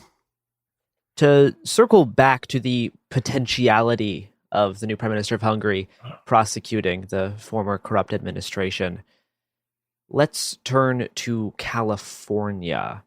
The former frontrunner in the California governor's race, Eric Swalwell, dropped out of the election last week and subsequently resigned from Congress amid sexual assault allegations from multiple women. The new frontrunner is billionaire Tom Steyer, who ran for president back in 2020.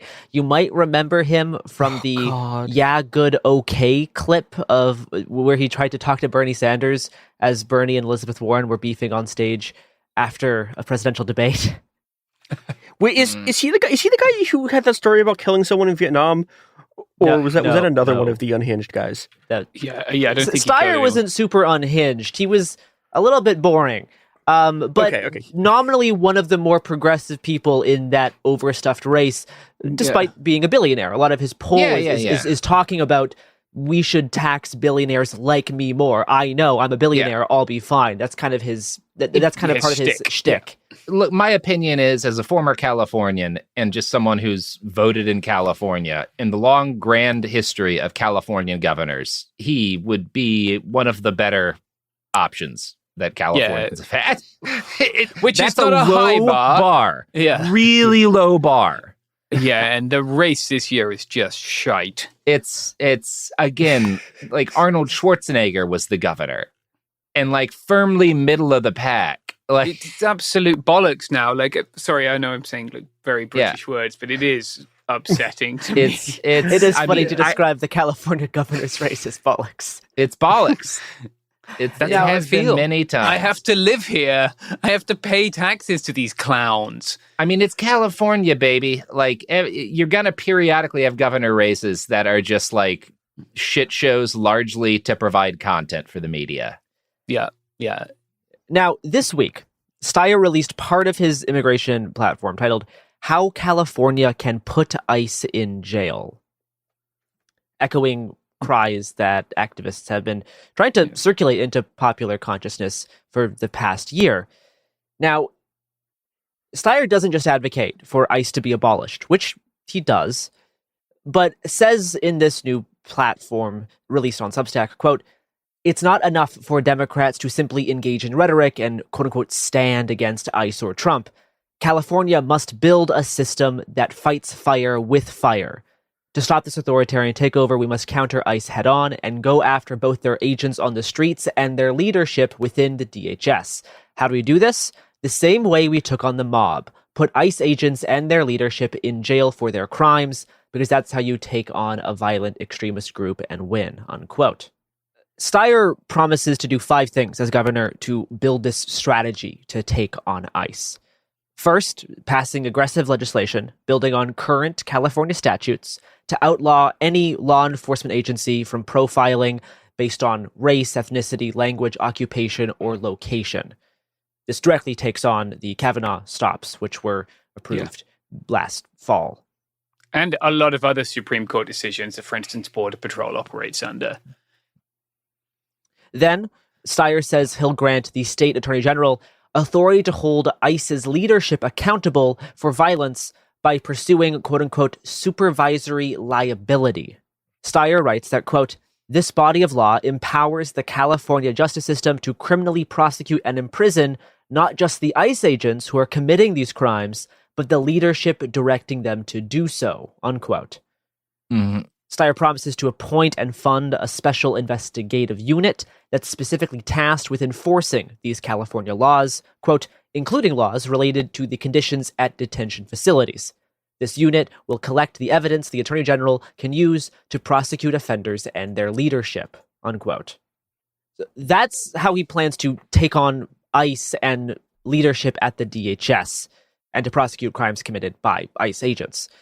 Now, Steyer also says that he will, quote, "bring those detained and kidnapped by ICE back home," unquote, by expanding the immigration legal defense infrastructure in the state of California, including funding for, quote, "more attorneys, investigators, and accredited representatives, as well as legal aid and law school programs to assist and help those who have been imprisoned without due process," unquote. This is the one that I like. There are counties in California that fund, that we had an episode about this about 2 years ago, right? That will fund legal defense for migrants.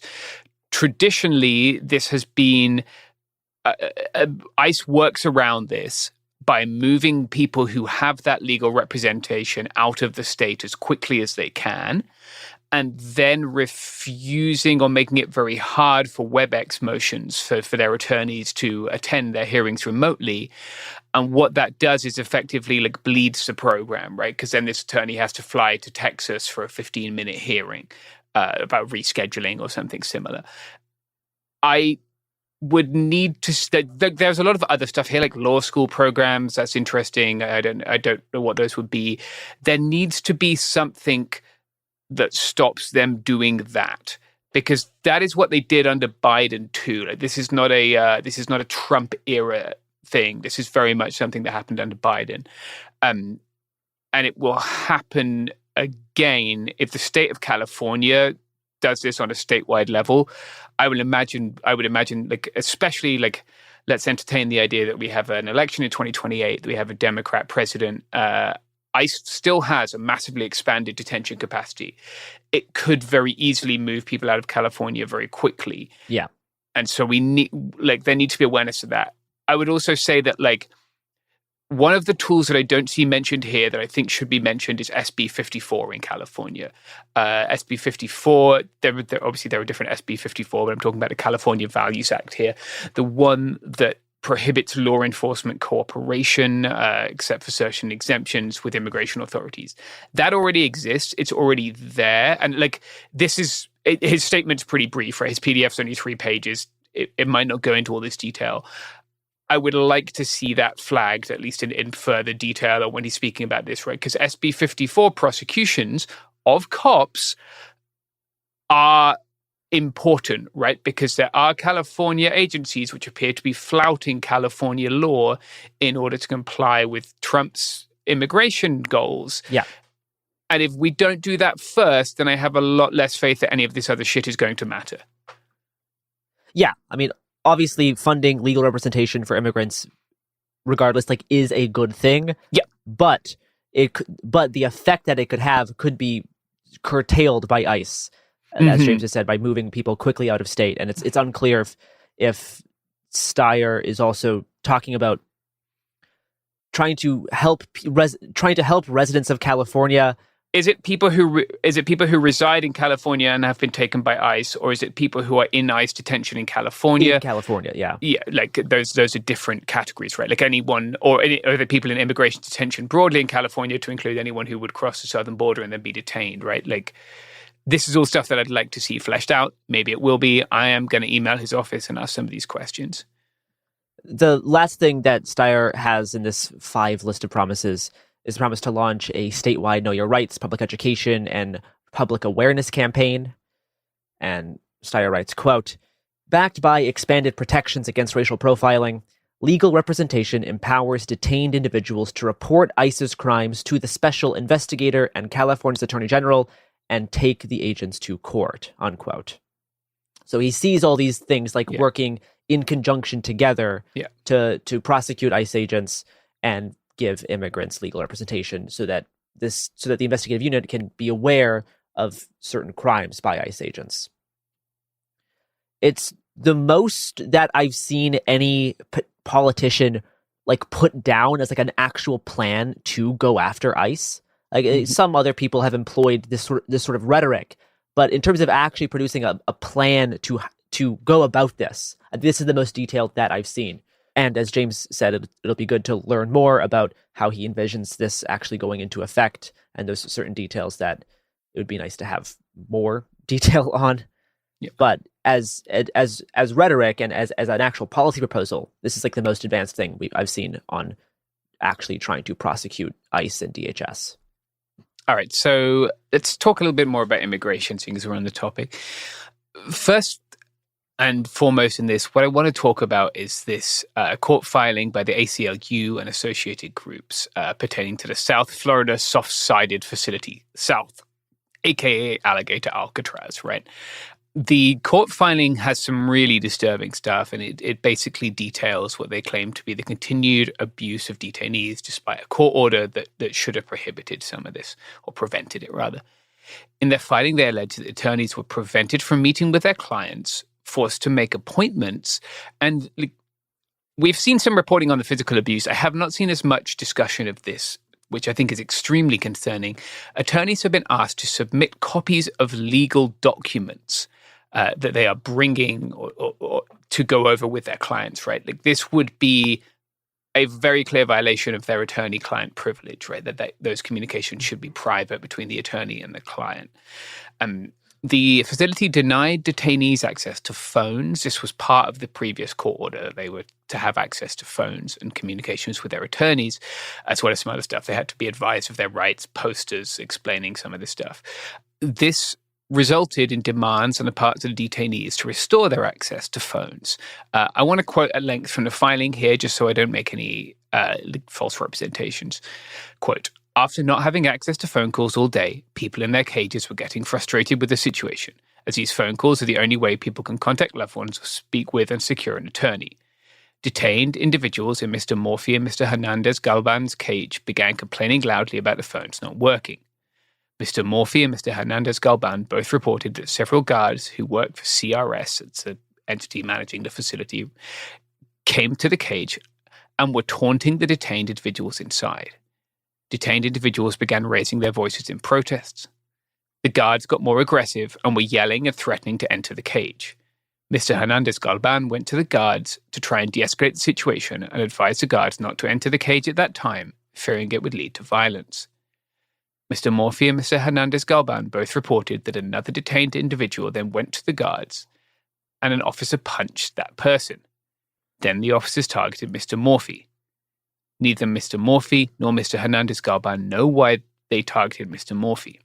The guards threw Mr. Morphy to the ground and severely beat him up. Jesus. An officer came in and punched Mr. Morphy in his right eye and began to beat him.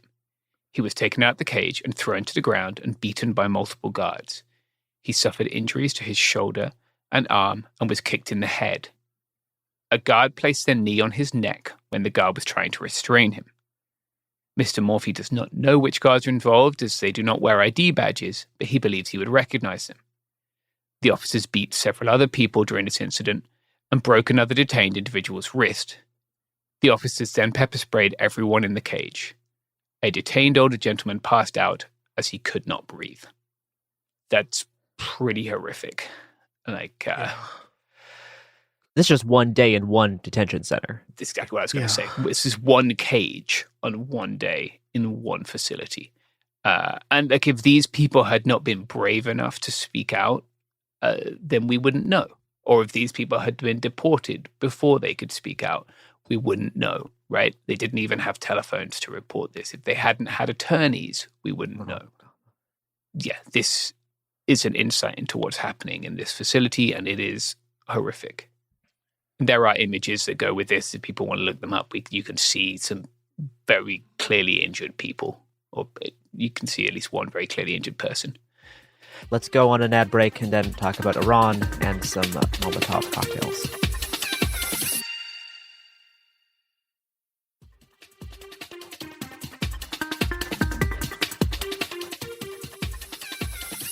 All right. We are back, and in our final segment of today's show, we're going to talk about the ongoing war with Iran, right? This past weekend, J.D. Vance and Jared Kushner, as well as Steve Witkoff, master negotiator, a guy who doesn't know the difference between a tweet that is public and a DM that is private. Incredible. They flew to meet an Iranian delegation in Pakistan, which serves to mediate and host ceasefire talks between the United States and Iran. Ultimately, this did not result in an enduring agreement between the US and Iran. And as a result, the United States has begun blockading Iranian ports. So far, several vessels have been turned around by the US blockade, and at least one that tried to run it was eventually turned back, even though it attempted to hug the Iranian coastline in order to avoid consequences. The US Navy has also issued instructions which seem to suggest that it could target shadow fleet vessels globally as part of the blockade if they're carrying a number of contraband items, which includes basically Iranian oil, all its derivatives, weapons, some metals and industrial supplies. It's a very broad list of contraband.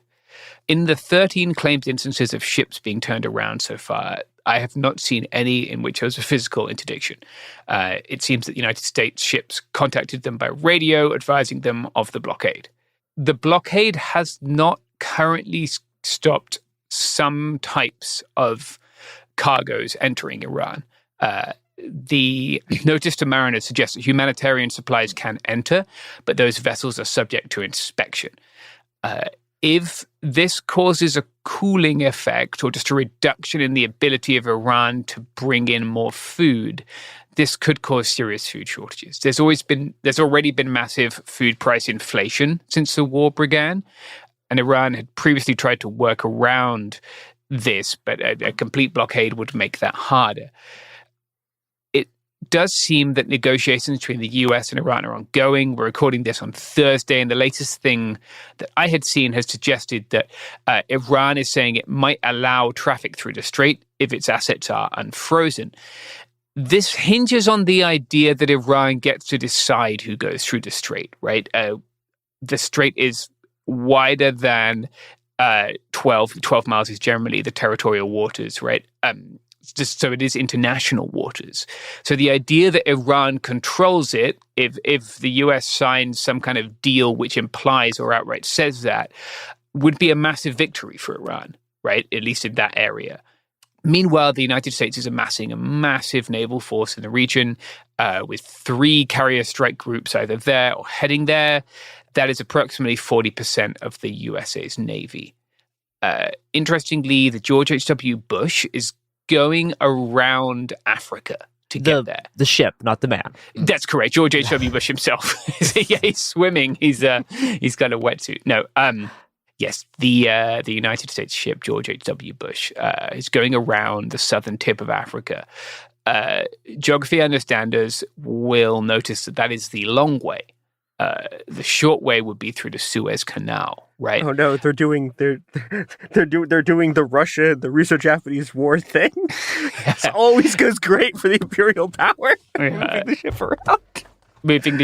I'm guessing they're doing it because they don't want to get hit by Yemeni groups, right? Going through the Red Sea, and that seems to be the only explanation I can think of. 2 Avenger-class mine countermeasure ships also left Singapore. They will also likely be headed to the region, right, for demining the strait. Yeah.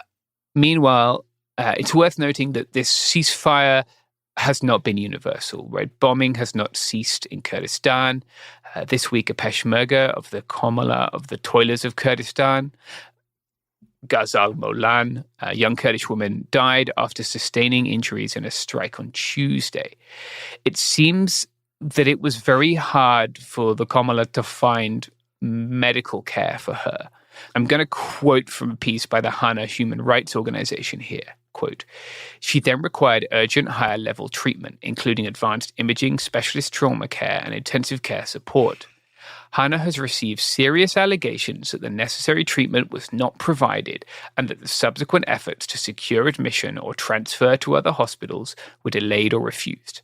The central allegation under review is that once the case was understood to be connected to a drone strike and to carry political sensitivity, non-medical considerations may have affected decisions concerning her admission and treatment. That's pretty bleak if it's true, right? Like if it turns out this person could have survived, but hospitals either feared political consequences or being struck themselves. They decided not. And you can look in the show notes, right? That they link they talk about a number of hospitals that they basically drove her around trying to find care. It's really heartbreaking.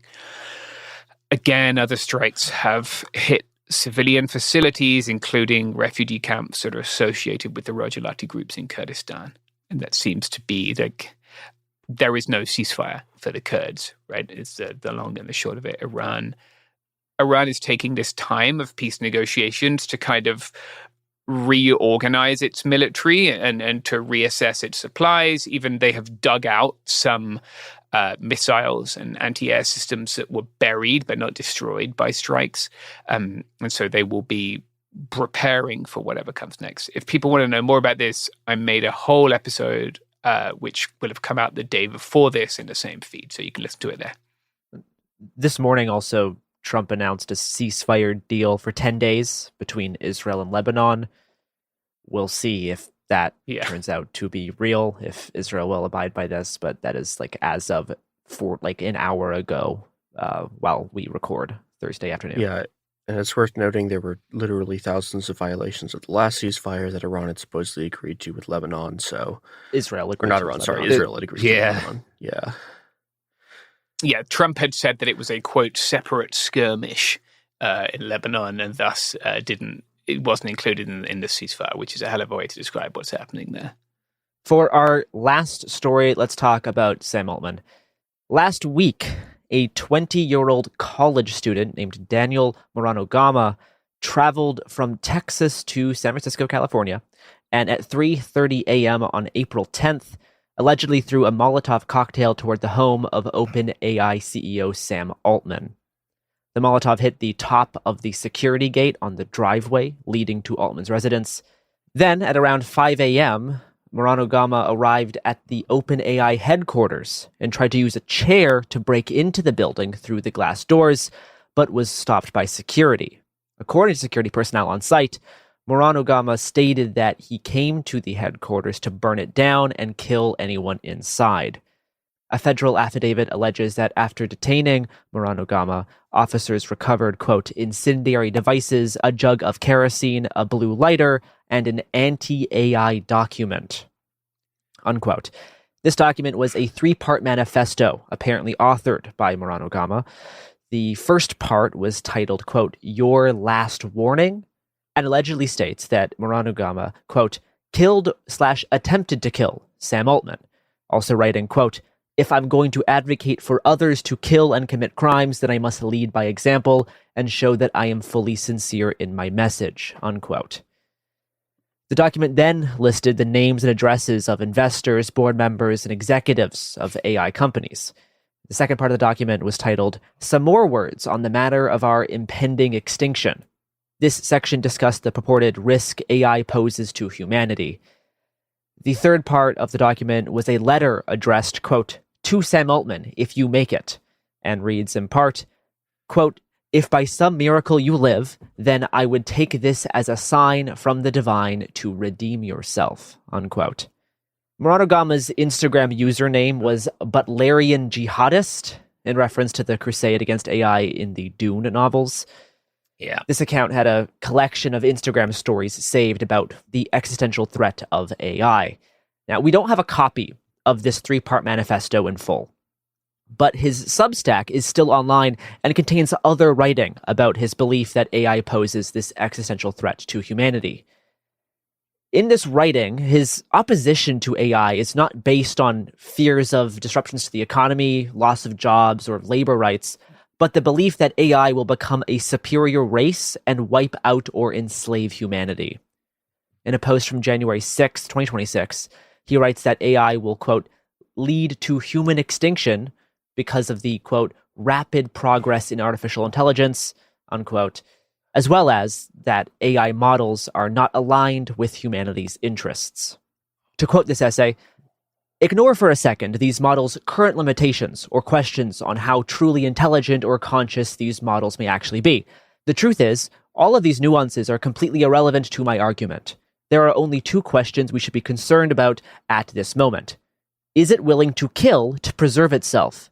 And is it capable of doing so? Signs indicate that AI is willing and becoming potentially capable of doing both these things, and that is all that matters. We are dead if we do not act now, unquote. He recommended that people read Eliezer Yudkowsky's book, If Anyone Builds It, Everyone Dies, and other posts on his Substack also mention Yudkowsky's work, who's one of the 4 fathers of quote-unquote rationalism, rationalist thought, and writes a lot about AI, like doom, that like AI will bring apart the end of humanity. This is very much a normal, like, less wrong kind of mindset, right? Like, this guy's not normal. He's clearly suffering from some disordered thinking and is not, like, this guy does not represent the average person who uses those things. But his justifications for what he did and his media diet is clearly all, like, less wrong stuff, all rationalist stuff, all Yudkowsky stuff. So he's been kind of marinating in that. And, you know, this is what somebody who's not, like, this is unfortunately kind of the logical extent of Yudkowsky's ideas. Like, he would say he doesn't want anyone doing stuff like this, but his literal contention is that this is going to kill everyone and everything, like, and it will inevitably do it unless stopped. And if you really do believe that, you're kind of like left to act like these guys do.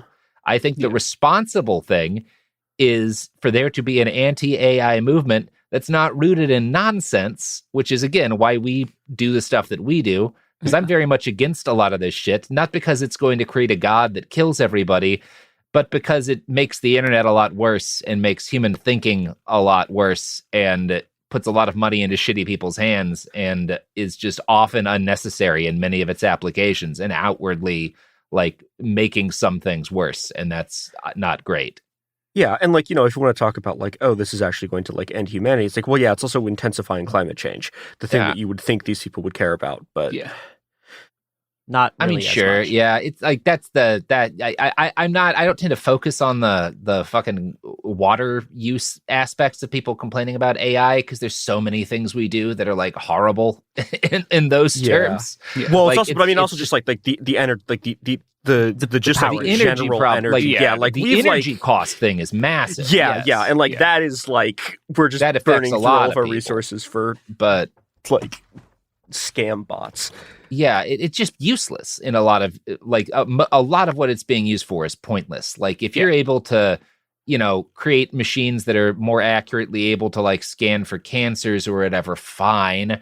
I don't have a problem with that, but, like, we don't need to be burning the resources that we're burning to replace, like, people writing local news articles with slop advertisements. Like that's not a benefit to society, and I'm really angry at it. And it's frustrating to see people getting radicalized to literally attack AI people for bullshit reasons. Like, and honestly, Altman's partly to blame for this. He's one of the people who has fanned the flames of, we might be making an evil god. Yes, because that is really good for investors, because it makes your product seem actually impressive. Yeah, but it's like world changing. This is their preferred opposition. Yeah, if you are getting rich by saying, I might be making Skynet, somebody stop me, someone might stop you, Sam. Realistically, don't do that. This Substack also contains writing on pseudo-spiritual philosophy about the, quote, tree of ultimate reality, the aberration of man, the genealogy of being, and the warrior and the martyr, unquote. Sure, man. A little too much internet. Yeah, there's a lot of stuff there. But I want to briefly touch on this other essay about political extremism, where the writer, Moran Gama, describes himself as a consequentialist, defends discrimination, and advocates for, quote, ending mass migration and initiating mass deportations. He proposes a system of IQ or merit-based nationalism, basically a country where citizenship is determined by IQ, and a program to advance, quote, ethical eugenics in the third world to promote IQ growth genetically, unquote. Jesus. Yeah, that's like amazingly, this is one of those sort of like, you look at the Hong Kong protests and it's like there are Maoists on both sides, where both him and his enemies also believe this. Yeah, I mean, this is a certain strain of like rationalist, post-rationalist is really into this sort of like IQ merit-based. Yeah, and so intelligence are, like, meritocracy. Yeah, and they're like, and so are like a bunch of the tech people who are building the AI stuff. I mean, this essay specifically is very disordered in its thinking. I do not think a lot of other rationalists would take some of the sort of beliefs and statements made in this essay at face value, or like would not agree with the way that Moranagama like writes about these sorts of like policies or ideas. It's very self-contradictory. He writes both kind of in favor and not in favor of like IQ to vote or to become a citizen. It's all very kind of confused. And on Tuesday, Moranagama's public defender said in court that he has, quote, a history of autism and mental health illness, and that his actions, quote, appear to have been driven by an acute mental health crisis, unquote.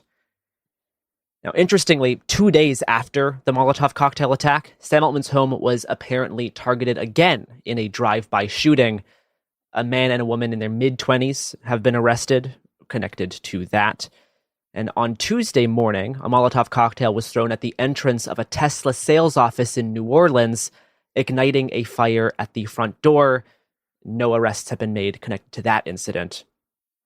I think I should also just briefly mention the warehouse fire thing, which I did a full episode on earlier this week that you can listen to. But kind of in short, just after midnight on April 7th, a 29-year-old warehouse worker named Shamel Abdul Karim allegedly set a toilet paper warehouse on fire in Ontario, California, leased by the company Kimberly-Clark.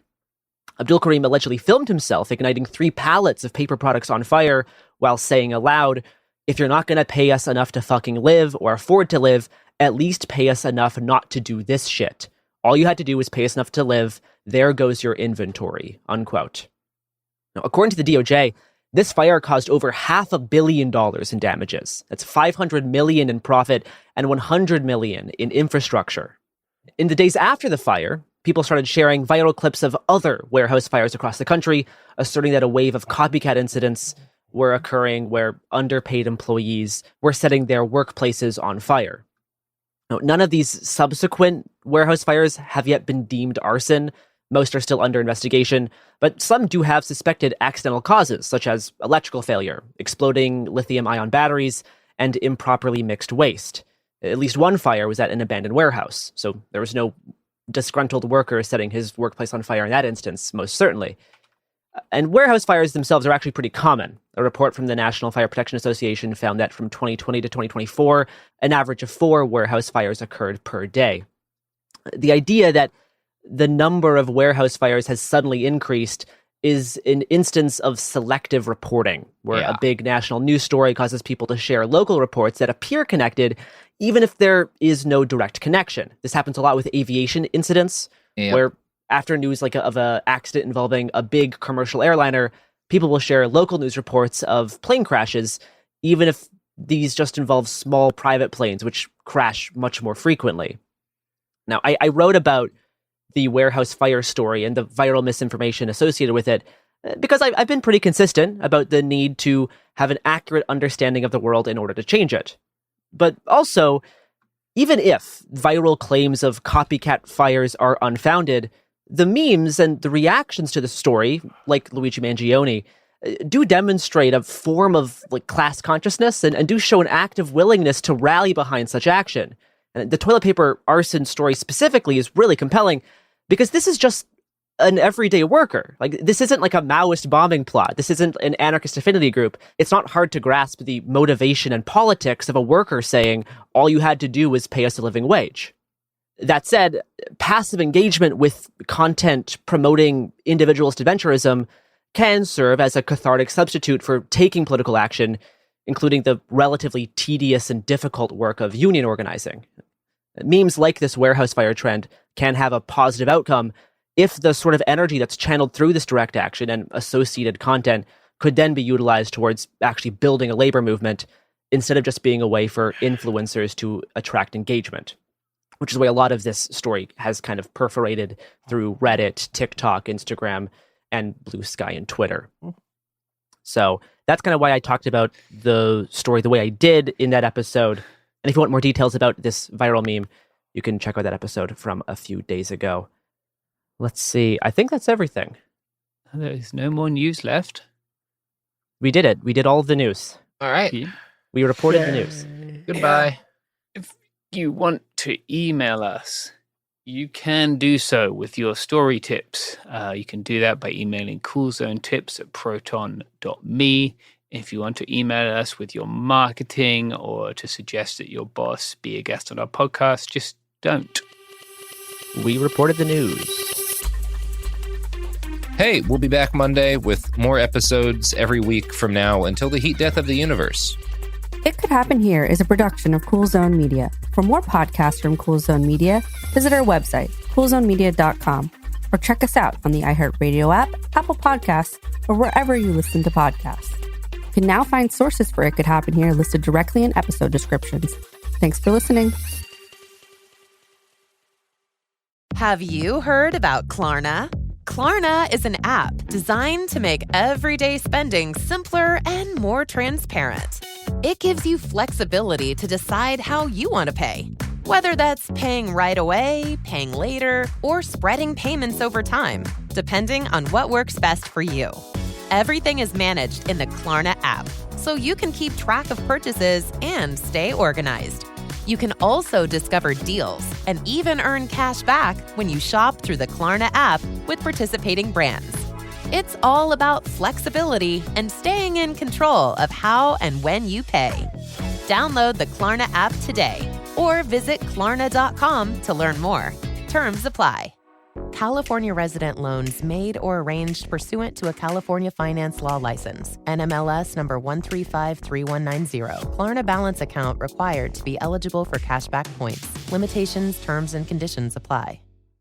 The countdown is on for the 2026 NFL Draft presented by Bud Light. Catch all 7 rounds 3 days live from Pittsburgh, April 23rd through 25th. Watch every pick live on NFL Network, ESPN, and ABC.